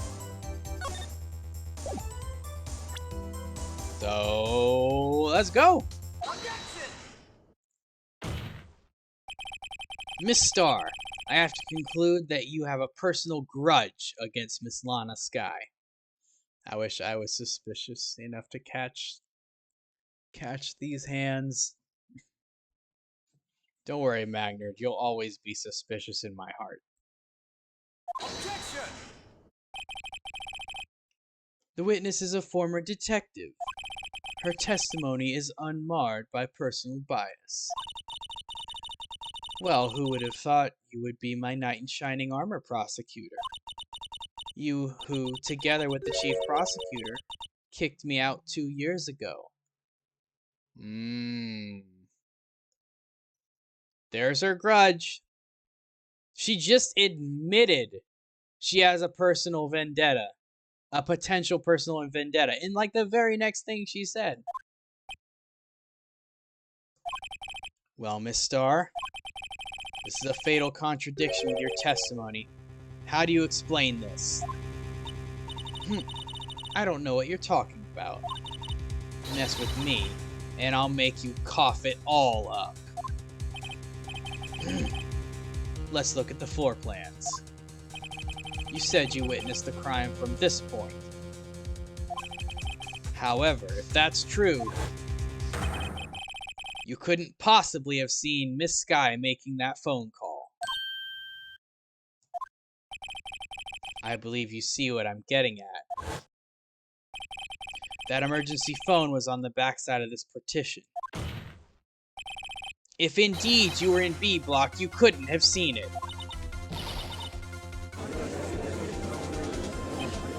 Order! Order! What is the meaning of this? It's simple, Your Honor. She's not coughing up lunch, she's coughing up lies. Yeah, you tell her, Phoenix. That's quite a claim, Mr. Wright. Perhaps you will allow me a question? Tell us exactly what lie this witness has told the court. After the counterattack begins, I can't afford to get this wrong. The witness lied about... Alright. I think... Nani the fuck? Yeah, Nani the fuck is right.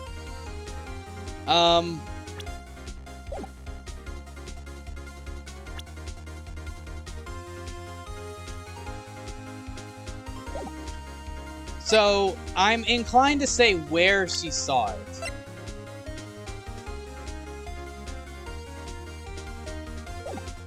But she has that photo.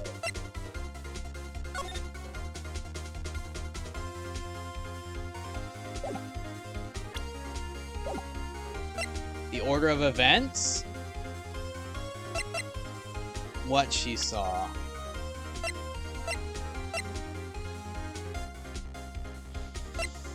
Okay.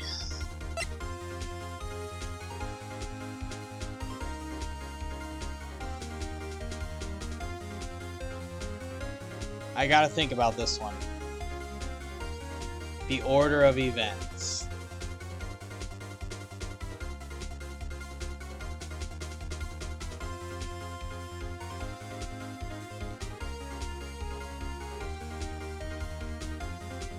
This is a tough one.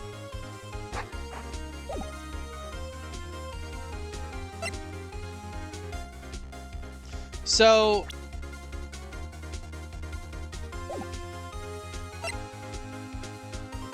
she lied about the MSG in her lunches. Yes! She was marketing them as MSG free when in reality, they were all full of MSG. Alright. So, what she saw. We don't technically have any reason to believe what she saw is wrong.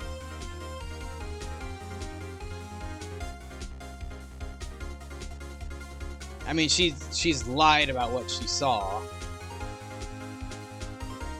So then, wait, actually, yeah. Well, she said about the redness was due to, the red that she saw was due to the scarf. Ugh, there's so much to sort through.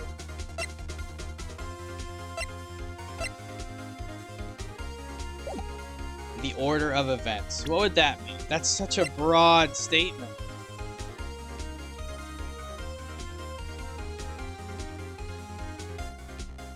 Why would the order of events matter, though? Is the question.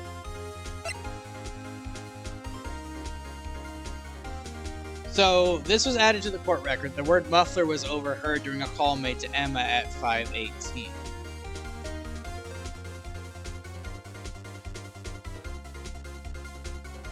So this clearly happened. Now, did she try to call first and then go to the public phone? But she still wouldn't have been able to see it. If it's wanting to be like the order of everything she's said, that's a lot to unpack. That's a lot to think about.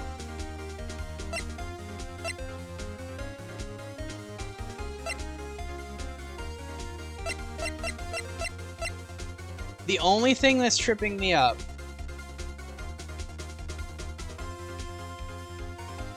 this seems to imply that she was where she said she was. On the other side of the fence. I mean, it's not exactly where she said it was. Maybe that's what they're getting at, because this angle is not where she said she was. So, I mean, I don't know if that makes a big difference, but that's technically not where she said she was.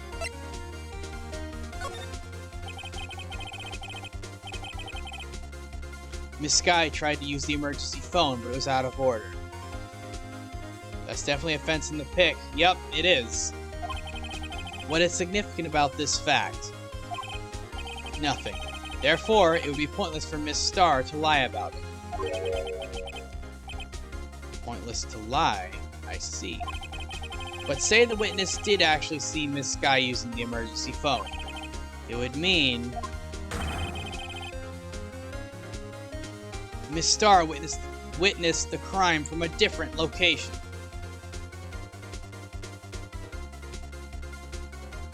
The security room? A different location? Now that's a pointless lie if I've ever heard one. Before you call my lie pointless, at least let me tell it. Let me ask a question to our clever wordsmith, Mr. Wright. Just where was the witness when she saw the crime? All the testimonies we've heard until now points in one direction.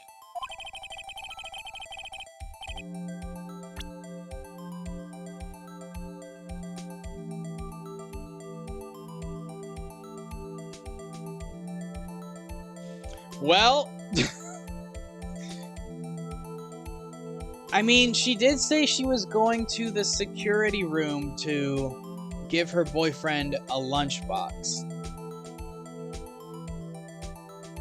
However, this partition is now our problem as much as it was for her with her contradiction. If she was in here, she couldn't have seen what happened here. Just like if she was over here, she couldn't have seen what happened over here.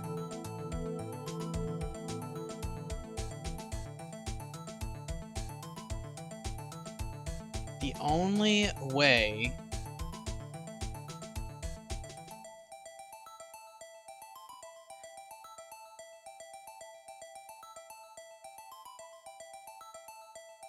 wait a second. She could have seen over the partition, right?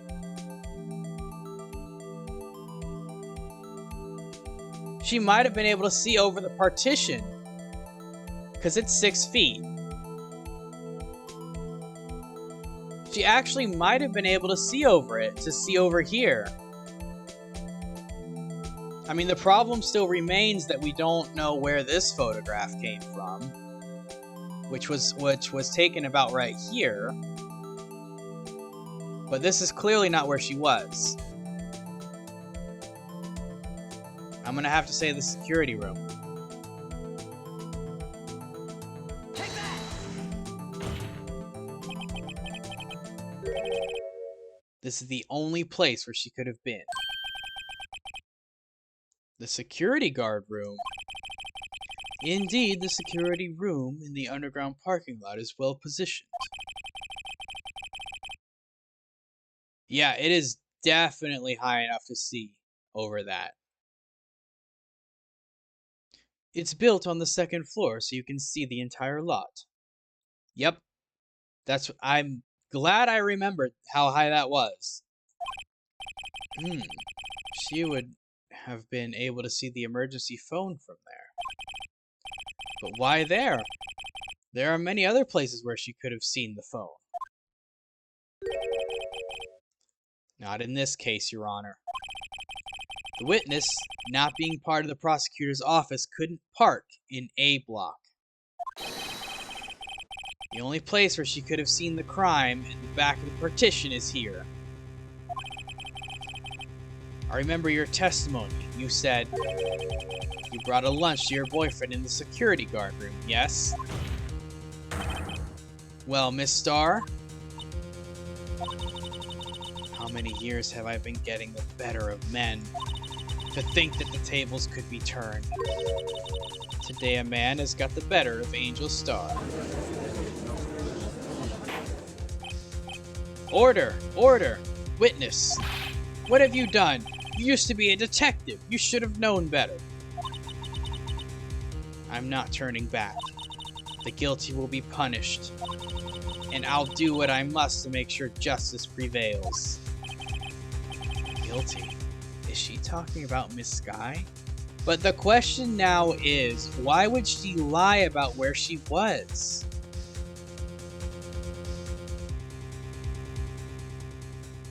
Wait a second.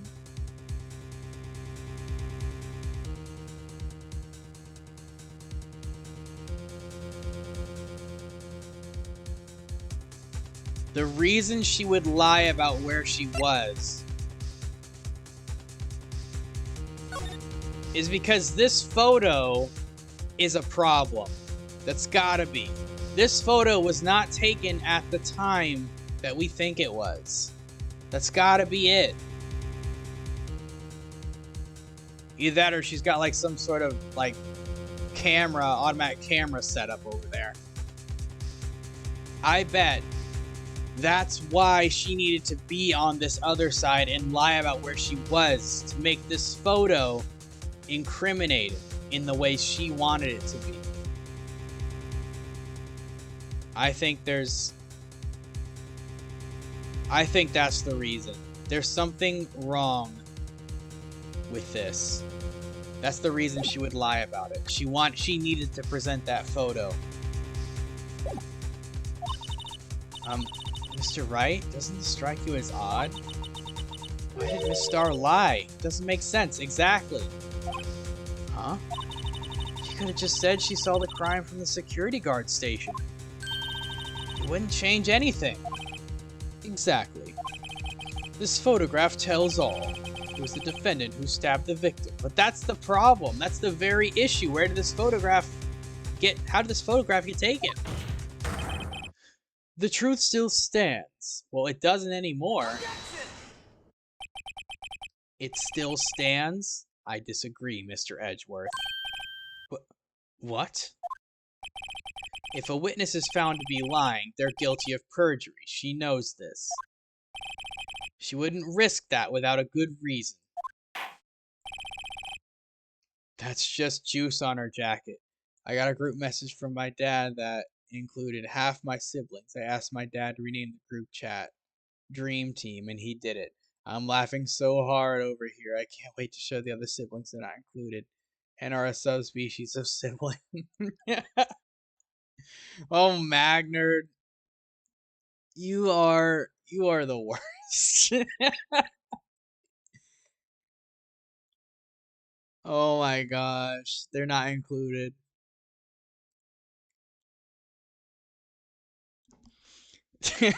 They're not the dream team. They're the other team, Magnard.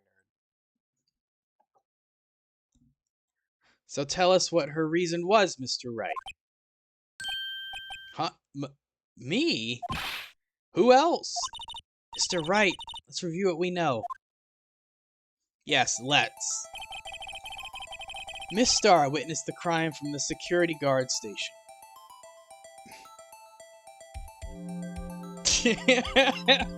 I didn't mean to.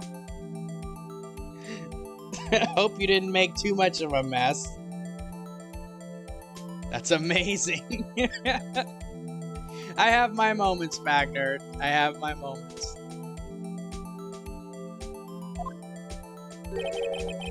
But she lied and said she saw it from B block. It must make a vital difference. But what? What would change?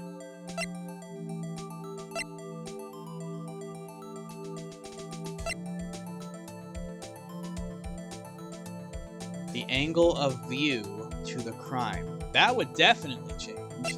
Distance wouldn't change. Difference in lighting? That doesn't make any sense. It's the angle of view to the crime. Classic Distorian.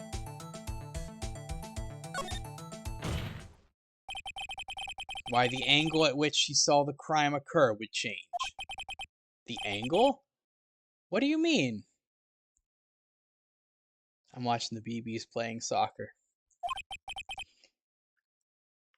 It's their favorite sport. Well, the security guard station's on the second floor, and, she would have sort of a more 3D view of the crime. And this is important. Why? What's the score? Yeah, I want to know the score, too.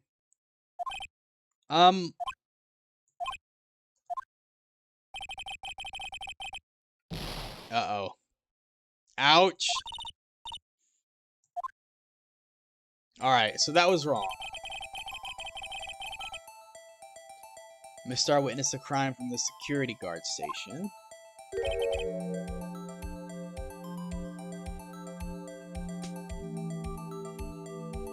I think the case needs an expert witness in geometry.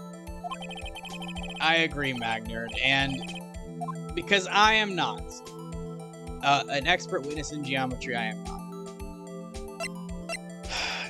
Alright, so it's not this. Distance to the crime. Let's look at this again.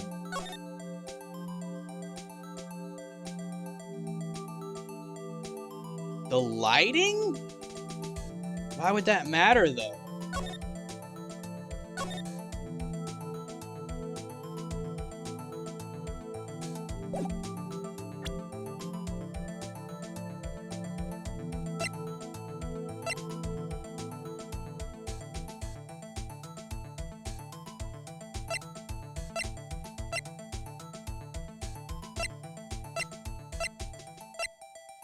Let's think. So, I thought this was what he was going for. The angle would change. What if there were two shooters? Well, the intro video did have a very cryptic cutscene of seemingly two crimes happening simultaneously, I think. I think that's what it was trying to convey. So, I don't know. Who knows? We're really early into this case still.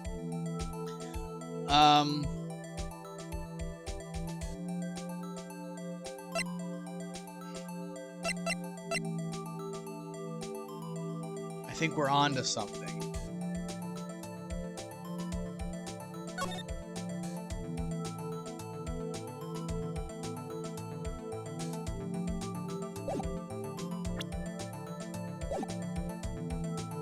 Wait a second. I get... Oh, the distance to the crime, I guess. It's... Okay, so if this is what it's meaning, distance to the crime, it's not meaning just from, like, eyesight distance. It's talking about her ability to get to the crime scene, I guess? Which that obviously changes, but that's not how I was interpreting that selection. So maybe that's what it is. If that's what it's meaning, then that absolutely does change.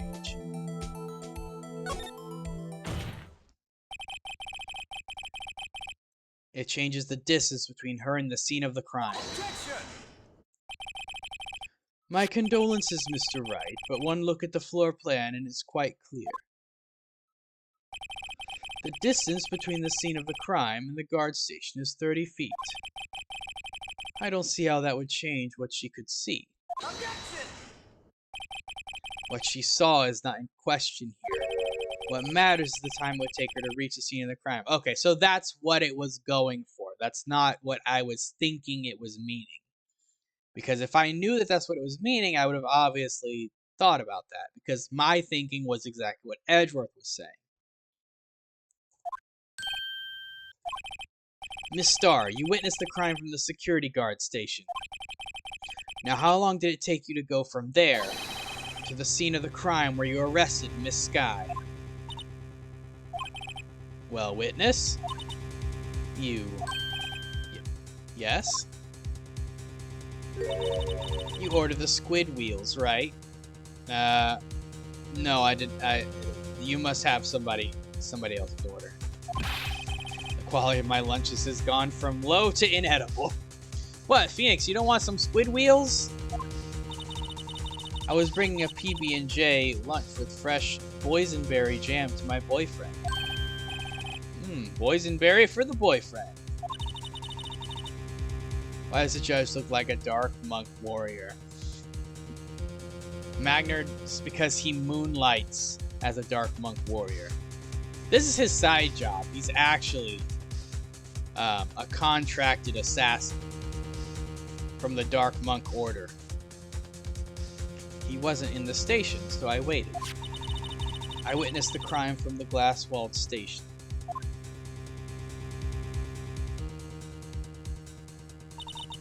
And before I knew what I was doing, I found myself running towards the scene. But the door was locked. I couldn't open it.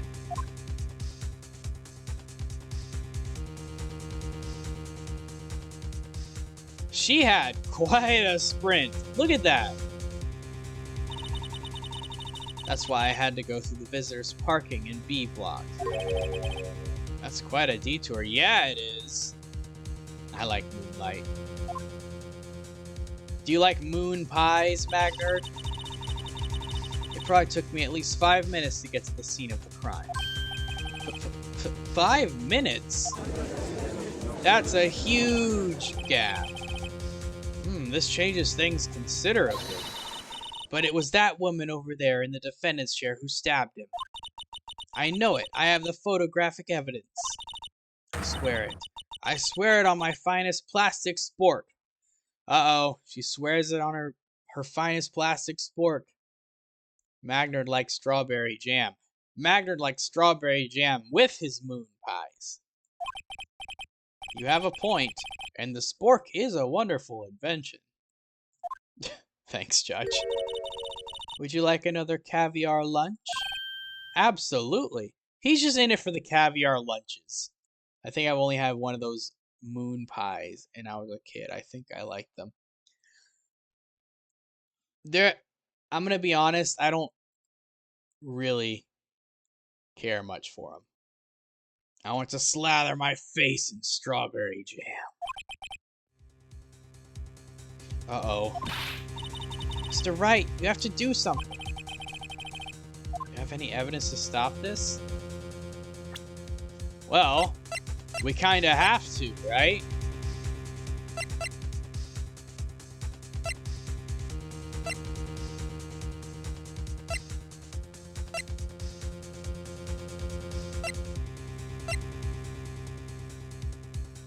This right here.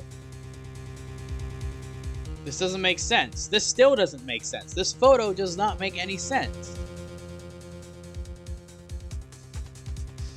She couldn't have witnessed this.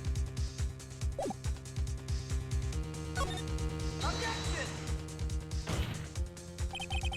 5 minutes between the witnessing of the murder and the arrest. Think about it.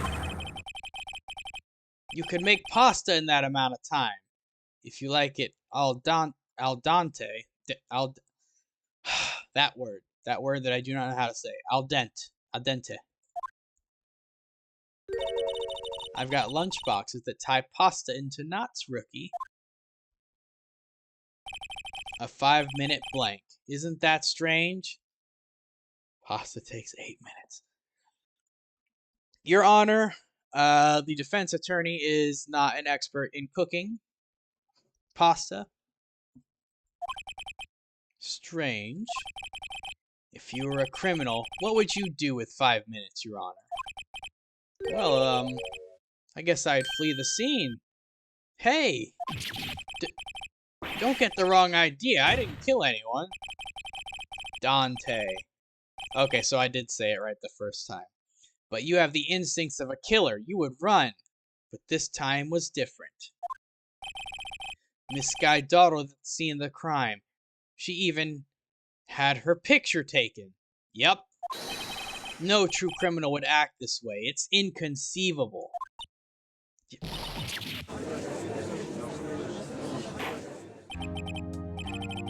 Well then, it seems we've come to the end of this testimony, and I think this is the end of the court session. The witness has a grudge against the defendant and a blank in her testimony. I'm glad the judge sees it. Mr. Edgeworth, is the next witness ready to go? Unfortunately, I appear to have overestimated this witness on account of her professional history.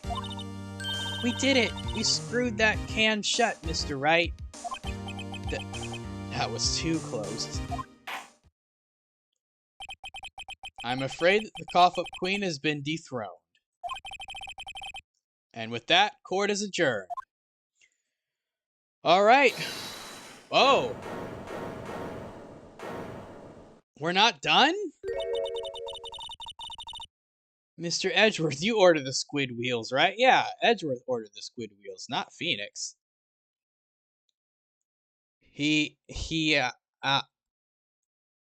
Ow, you want a dent, eh?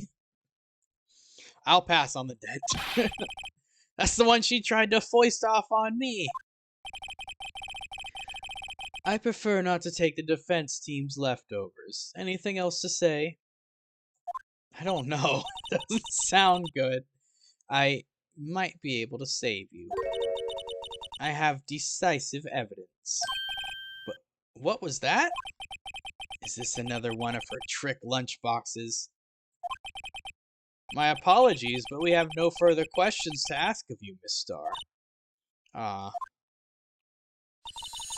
Is this your jumbo lunchbox? She's winning him over with food. She's bribing him with food. Woohoo! A triple-decker. Out of deference to the witness's determination, I will allow one more testimony. Oh, alright. Let's hear about this decisive evidence. Like the Lunchland motto says, you won't be disappointed. What's she gonna pull out of her lunchbox this time? I thought we were done.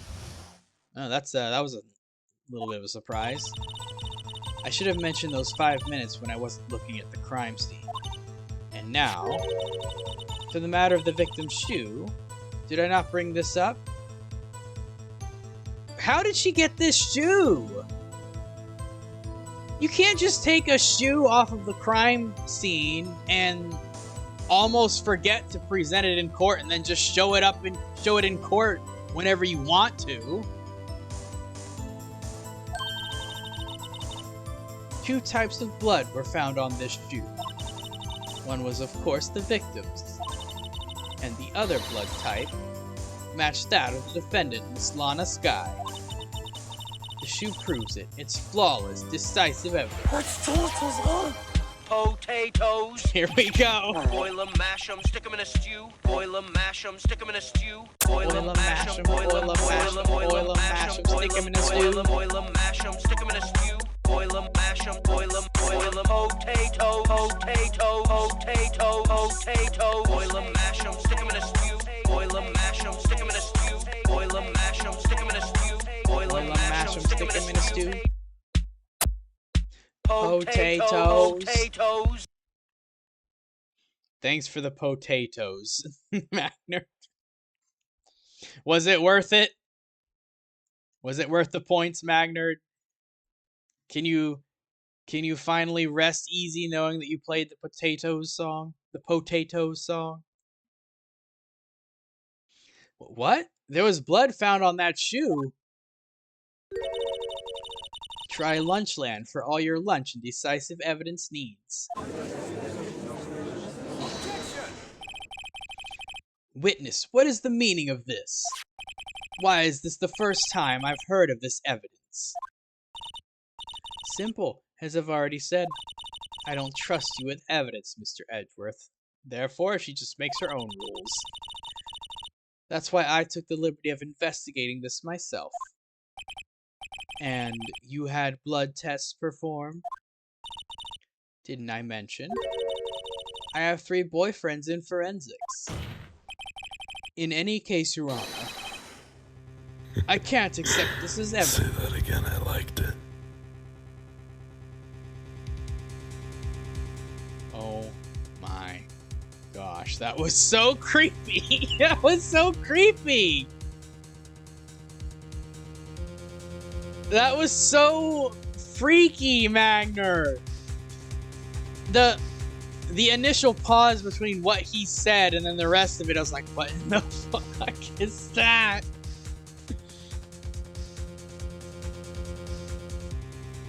Magner. Where do you find these? Oh my gosh, that was like a horror movie. It's like I'm playing and then I hear that someone say that in my ear.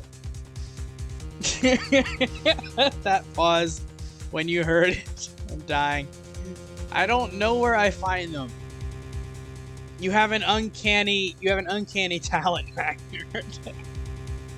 It was Corpse Husband. Corpse Husband? Who the heck is Corpse Husband? I search for other things and find the things I find. That was so freaky. That was so freaky. That's the freakiest thing you've played. That chuckle at the beginning. Oh my gosh. Oh boy. In any case, Your Honor. In any case, Magner. I can't accept this as evidence. A lot of people thirsty for Corpse Husband. What? You must know the 2 rules of evidence law. Rule number 1. No evidence shall be shown without the approval of the police department. In other words, this shoe is illegal evidence, at least for the time being. Is that right, Mr. Wright? I was trying to find a clip from Workaholic and found that instead and thought it was too funny not to play. It was too terrifying more than anything. I didn't find that funny at all when I was figuring out what the heck it was. It seems so. Edgeworth sure is celebrating. I found it funny. Well, didn't experience it like I did. Not so fast, Mr. Edgeworth. Don't forget, I used to be a detective. As I mentioned previously, this shoe has already been tested by a member of the forensics department. As you can see, it was approved by the police department as of today. Even the general public can produce official evidence, Mr. Edgeworth. Uh-oh, Edgeworth. Ugh. Is that right, Mr. Wright? Seems so. Edgeworth is looking pretty sullen. You could at least study some evidence law. Really? Oh, well, I guess we're rolling with it. The prosecution's complaints notwithstanding, it appears that this evidence satisfies the first rule of evidence law. Okay, well, what's the second? However, it seems you have yet another count against you, witness. Anything to ensure that the guilty are properly judged. White enamel shoe bears traces of blood from Goodman and Lana Sky. Very well, Mr. Wright, you may cross-examine the witness. Here we go again.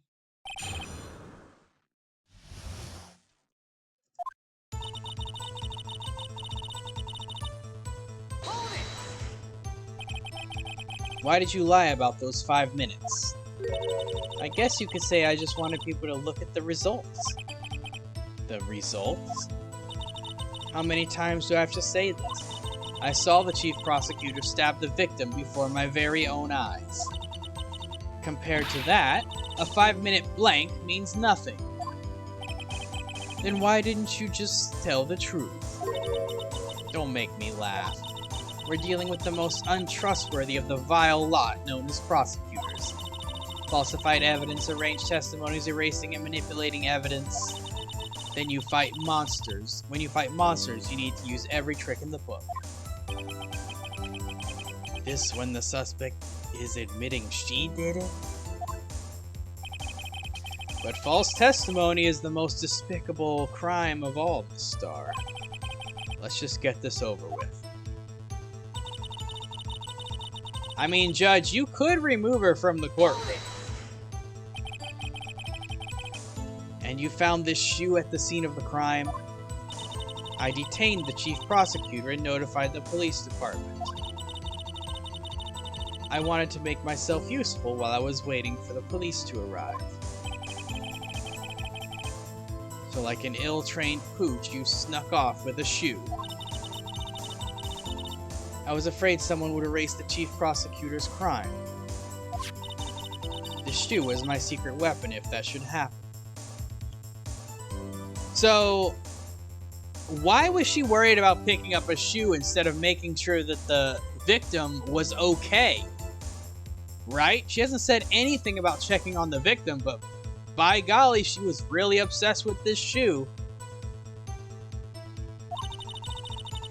That doesn't make any sense. See this fashionable basket I have here? It carries more than lunchboxes, gentlemen. I'm happy for you in your lunchbox bag, really. In any case, you removed valuable evidence from the scene of the crime. Now tell us what you did next.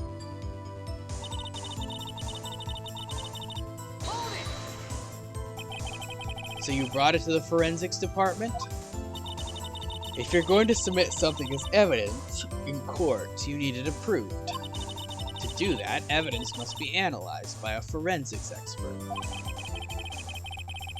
I had donuts for breakfast this morning. I'm sorry that you all know I'm somehow better than all of you today. It's not somehow, it's donuts. That's why I'm better. Well, Magnerd, I had some eggs and toast this morning for breakfast. So how about that? How about that, Magnerd? That's a complete breakfast if I've ever heard one.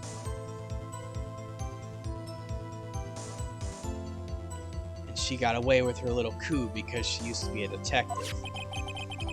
The shoe does appear to have bloodstains on it. Well, the man was stabbed after that. And that blood belongs to the victim, Detective Goodman. As I said, there were 2 types of blood found on the shoe. Sounds like you settle for second best. It's okay, not everyone's a winner. No, Magnerd, I'm on the side of a healthy, wholesome breakfast, Magnerd. And guess what? Guess what I had later? I had a bag of chips, which is better than a donut any day.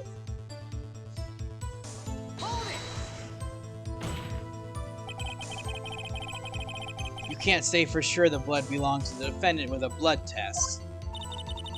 You claim to know something about blood tests, rookie. Huh? Well, speak up. Well, blood comes in 4 types, A, B, O, and AB. However, you can't tell from a blood test whether a murder was committed in cold blood. Well, great. Decisive reasoning, Phoenix. Did I forget to mention it was an apple fritter?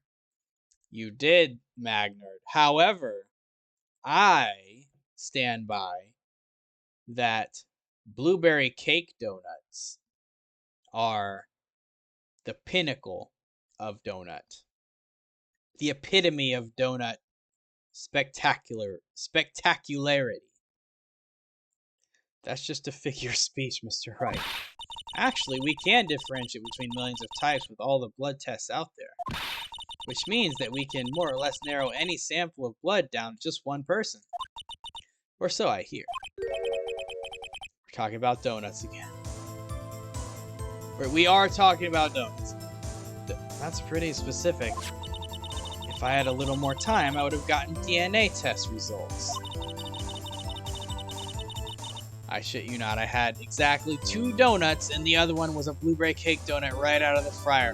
What? That's crazy. I love blueberry cake donuts. They're so good, especially if they're glazed. Oh my gosh. They're so good. But they said there's very little doubt it could be anyone. Thanks, Mary Howie. Thanks for the objection. Could be anyone's but Miss Lana Scott's. Objection to you reading that text box.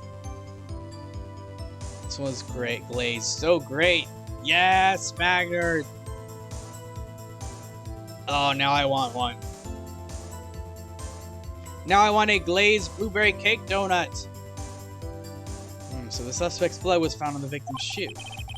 That ties her directly to the death of Detective Goodman. I was afraid he was going to say that.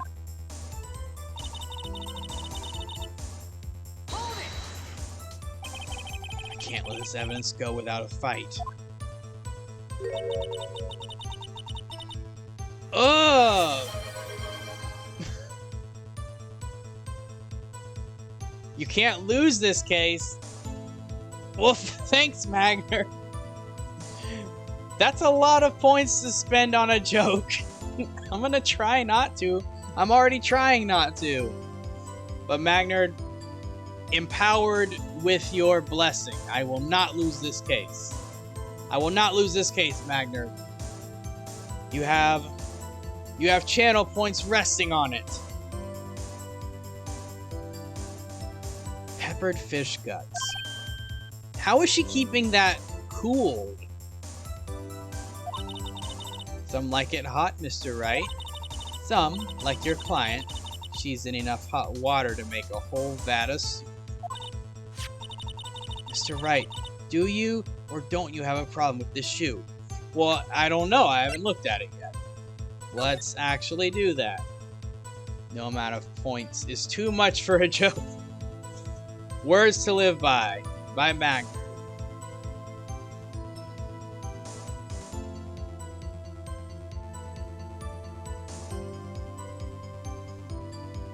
Oh my gosh, the controls in this thing.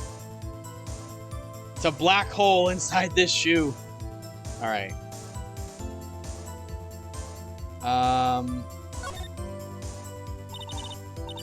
This blood, it's my sister's, right? It appears so. Lana's right hand was bandaged when I saw her in jail. She must have cut herself at the time of the crime. Poor sis. Alright, and I assume this is the victims. There's blood here too! On the sole of the shoe? It's gotta be the victims. He must have stepped in a puddle of his own blood. All this blood. It's horrible. This blood might be an important clue. But what?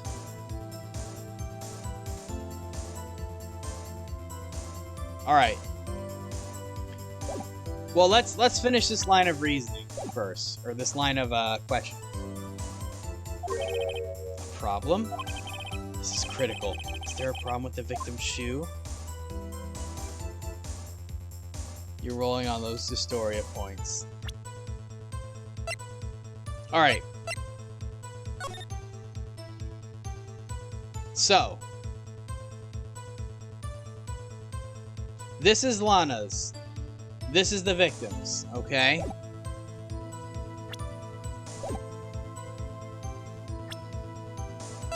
Let me see the photo.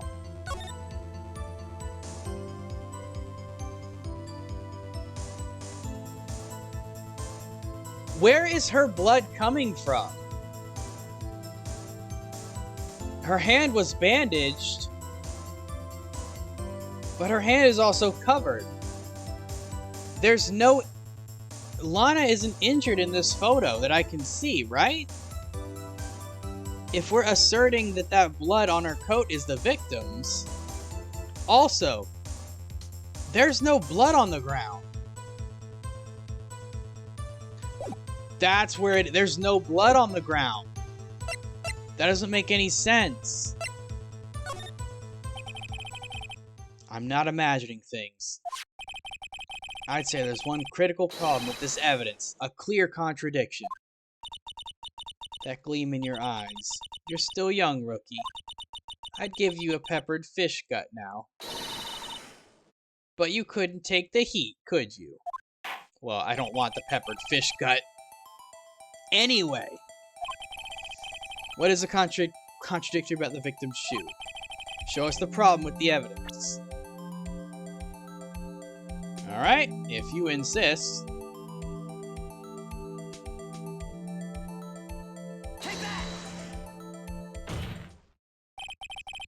I wonder if you notice, there's blood on the bottom of this shoe. Don't mess with me, rookie. Or it'll be your blood on the bottom of my shoe. It's too bad Salty's not here. Indeed, there is quite a bit of blood on the bottom of this shoe. It makes sense, the victim was stabbed with a knife. What could possibly be contradictory about blood on the bottom of his shoe?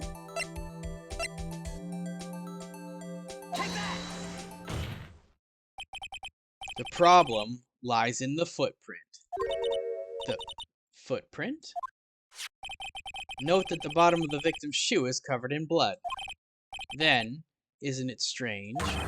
Why weren't any bloody footprints found by the scene of the crime? Aha!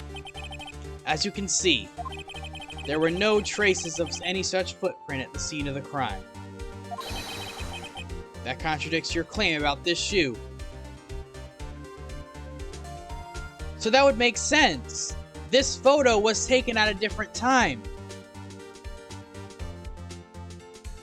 That's what this so far seems to be playing into. This photo did not happen at the same time the murder did.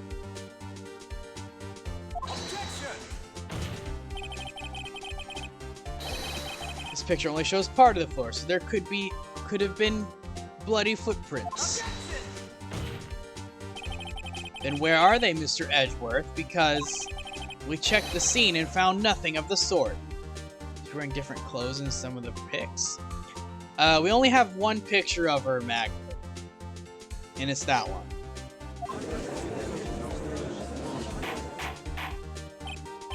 Order! Order! Order! Well, witness? What?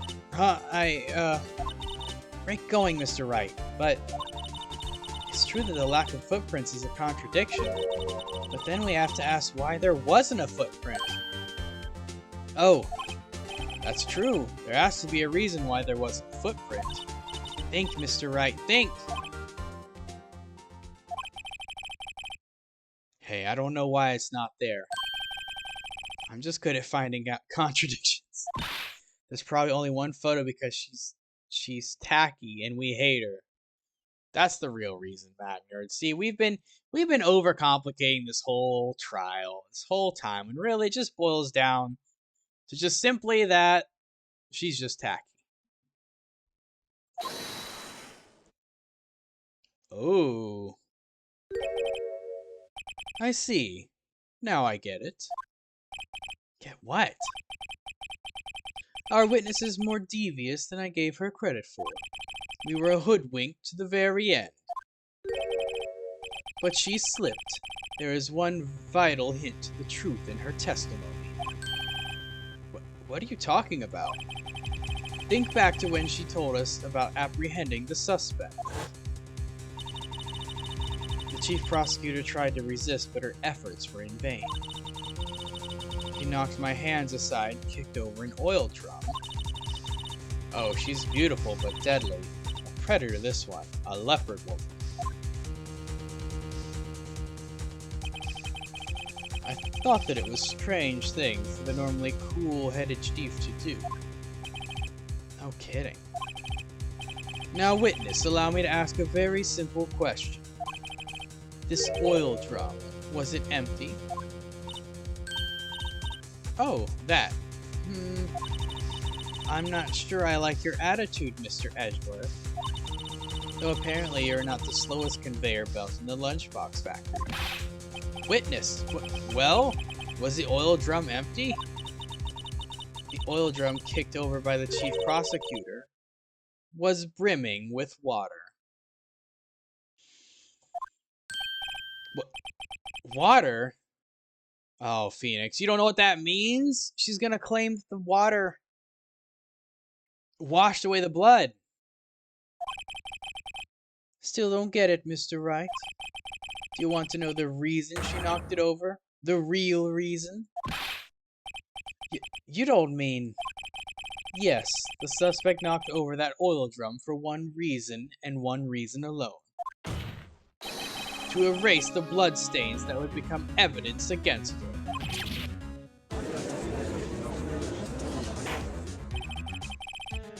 That ties things up quite nicely. The bloodstains left on the victim's shoe tie her quite clearly to this murder. Wait a second. That oil drum is not knocked over.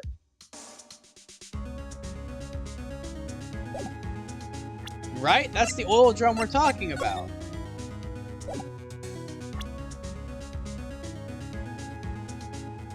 It's not knocked over in the photo.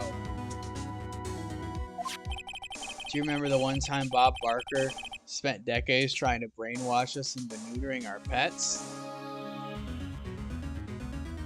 Can't say that I do, Magnus. I can't say that I do. Then after the deed was done, she knocked over the oil drum to erase the telltale signs. Why, that's a prosecutor's specialty, erasing evidence. That reminds me, Miss Sky's right hand was hurt. Didn't she say she cut herself when she stabbed him? Don't forget the pecking order, okay? Thanks, bye! Where you going, little bit? I realize now I might be aging myself. Maybe, but I didn't really get to watch a lot of TV growing up, and that's due to my grandma hogging the satellite dish. She always watched news, and I couldn't watch anything. I was deprived as a child, Magna. So that's when my sister's blood got on the shoe? Well, I see no reason to prolong this trial. Mr. Wright, do something, please! What? What can I do? Your sister has confessed to the crime and she tried to conceal it. But... Enough. There is no need for further debate. The verdict, Your Honor. Very well. But Angel Star is on the prosecution's side. She could have been lying about the water. This court finds the defendant, Miss Lana Sky.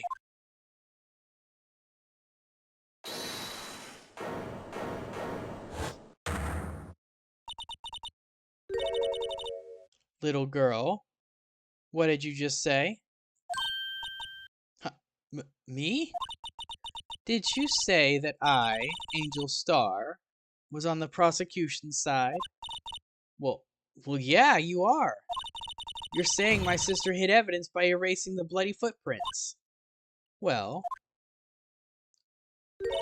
I thought you had your fill, but here you are demanding a second helping. Another lunchbox. A lunchbox called evidence. Wait, witness, don't tell me you have something else. Get her out of here. The time for deliberations is past. Any further comments and you will be held in contempt of court. I don't think you can make that call, Edgeworth. Your threats don't scare the cough-up queen. Look at this.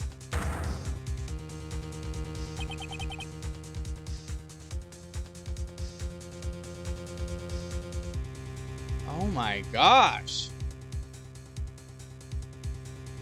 Why is she just... Why is she just holding on to this evidence? I had it just in case anyone had the gall to suggest that the white shoe didn't belong to the victim. I see no room for error in this evidence. But, Mr. Wright, wait! Look at the asphalt in this photo. I can't! There's a text box in the way! Hey, it's clearly wet!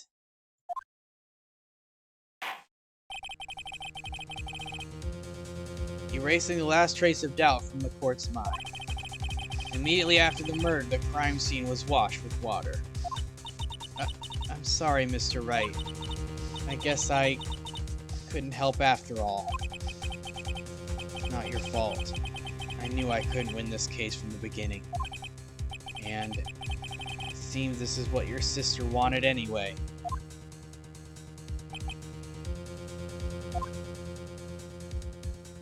I'm sorry, Mia.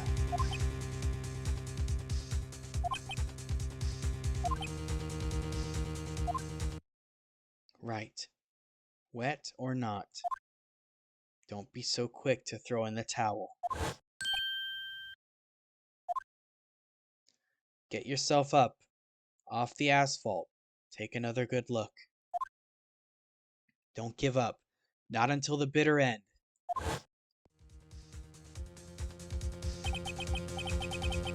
This is the last piece of evidence. Very well, this time I'd like to declare a verdict for good. No, we're not letting it end there.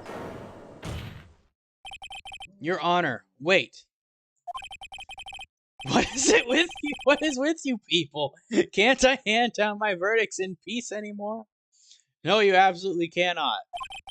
Whatever it is, can it wait? No, it can't. Then it'll be too late. Look at this photograph. The last one submitted. This trial isn't over until we give each piece of evidence proper consideration. So, Wright, are you saying there's a problem with this latest piece of evidence? Yeah, I'll think later. Yeah, there's a problem. Right or wrong, I've got to go ahead with this. I suppose since we've come this far, we should give every claim a fair shake. Very well, Mr. Wright. Show the court the problem in this photograph.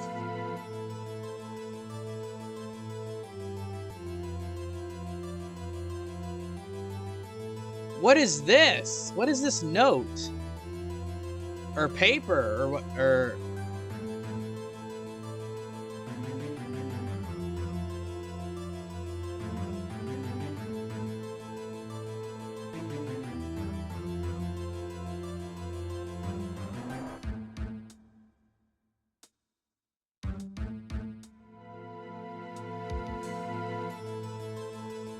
I also can't make sense of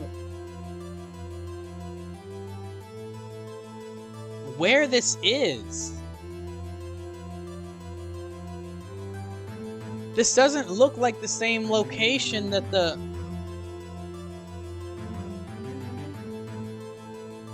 I can't check my court record, but this doesn't look like the same location that the... Is it clogged to kill the engine? I don't know.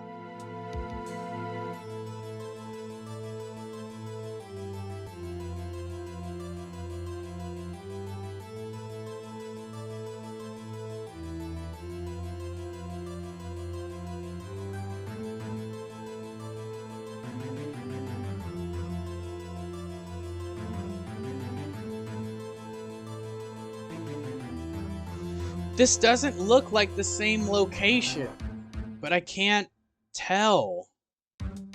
I don't remember. It looks weird. This isn't, this doesn't look like asphalt.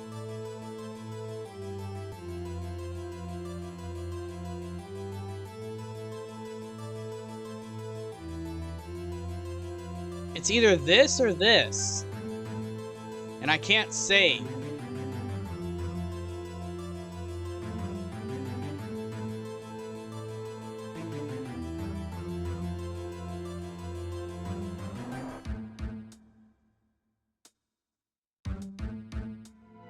Yeah, I know.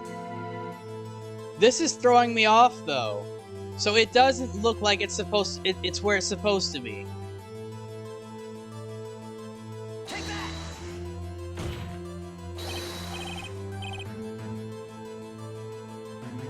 Well, that's not right.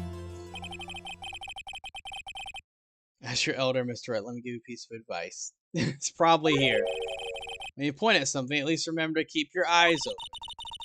I believe he's trying to say that no one's falling for your bluffs, Mr. Wright. Open your eyes, Mr. Wright. Think scientifically. Okay, so he's not gonna penalize me. Alright, then this.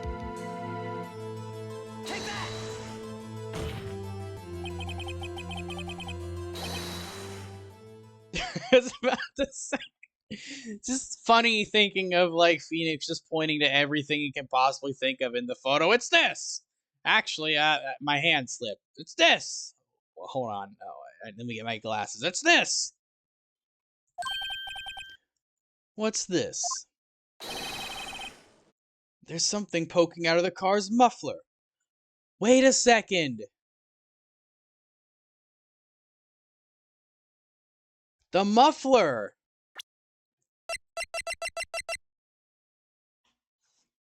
The word muffler was overheard during a call made to Emma at 5:18.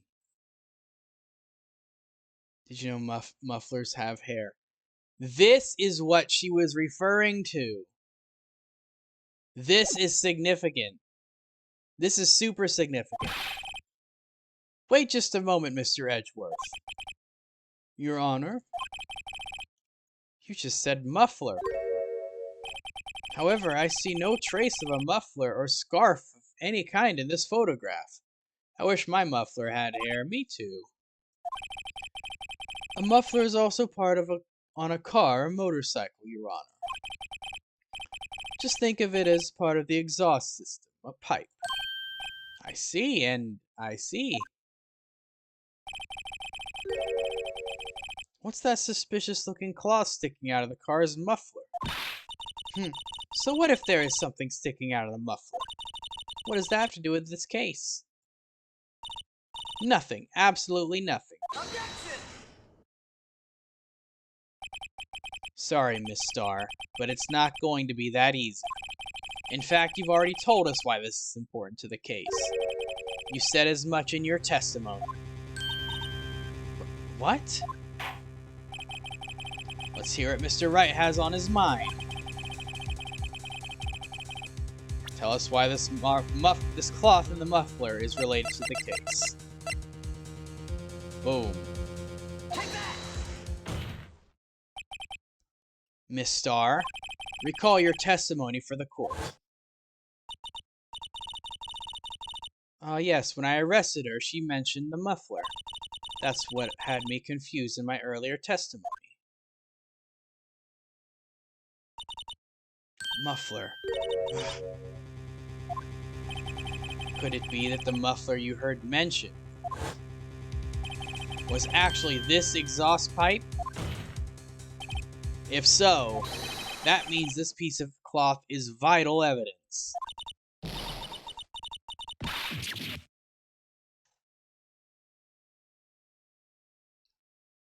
There we have it. Now we're done. Well, it seems we will have to suspend the proceedings. Suspend? I find myself wondering about that piece of cloth. If we leave any question unanswered here, we do a disservice to the law.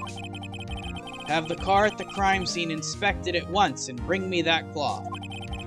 The verdict will wait until after we've seen all the evidence. Agreed? I suppose so. Whew, that was close. But we made it. At least for now. This court will adjourn for a 30-minute recess. It's lunchtime, after all. He's still hungry? So, we're not going into an investigation after this. We're we're going to part 2 of the court proceedings? Unless Phoenix is going to quickly run over there, do some investigating, and come back in time for the part 2.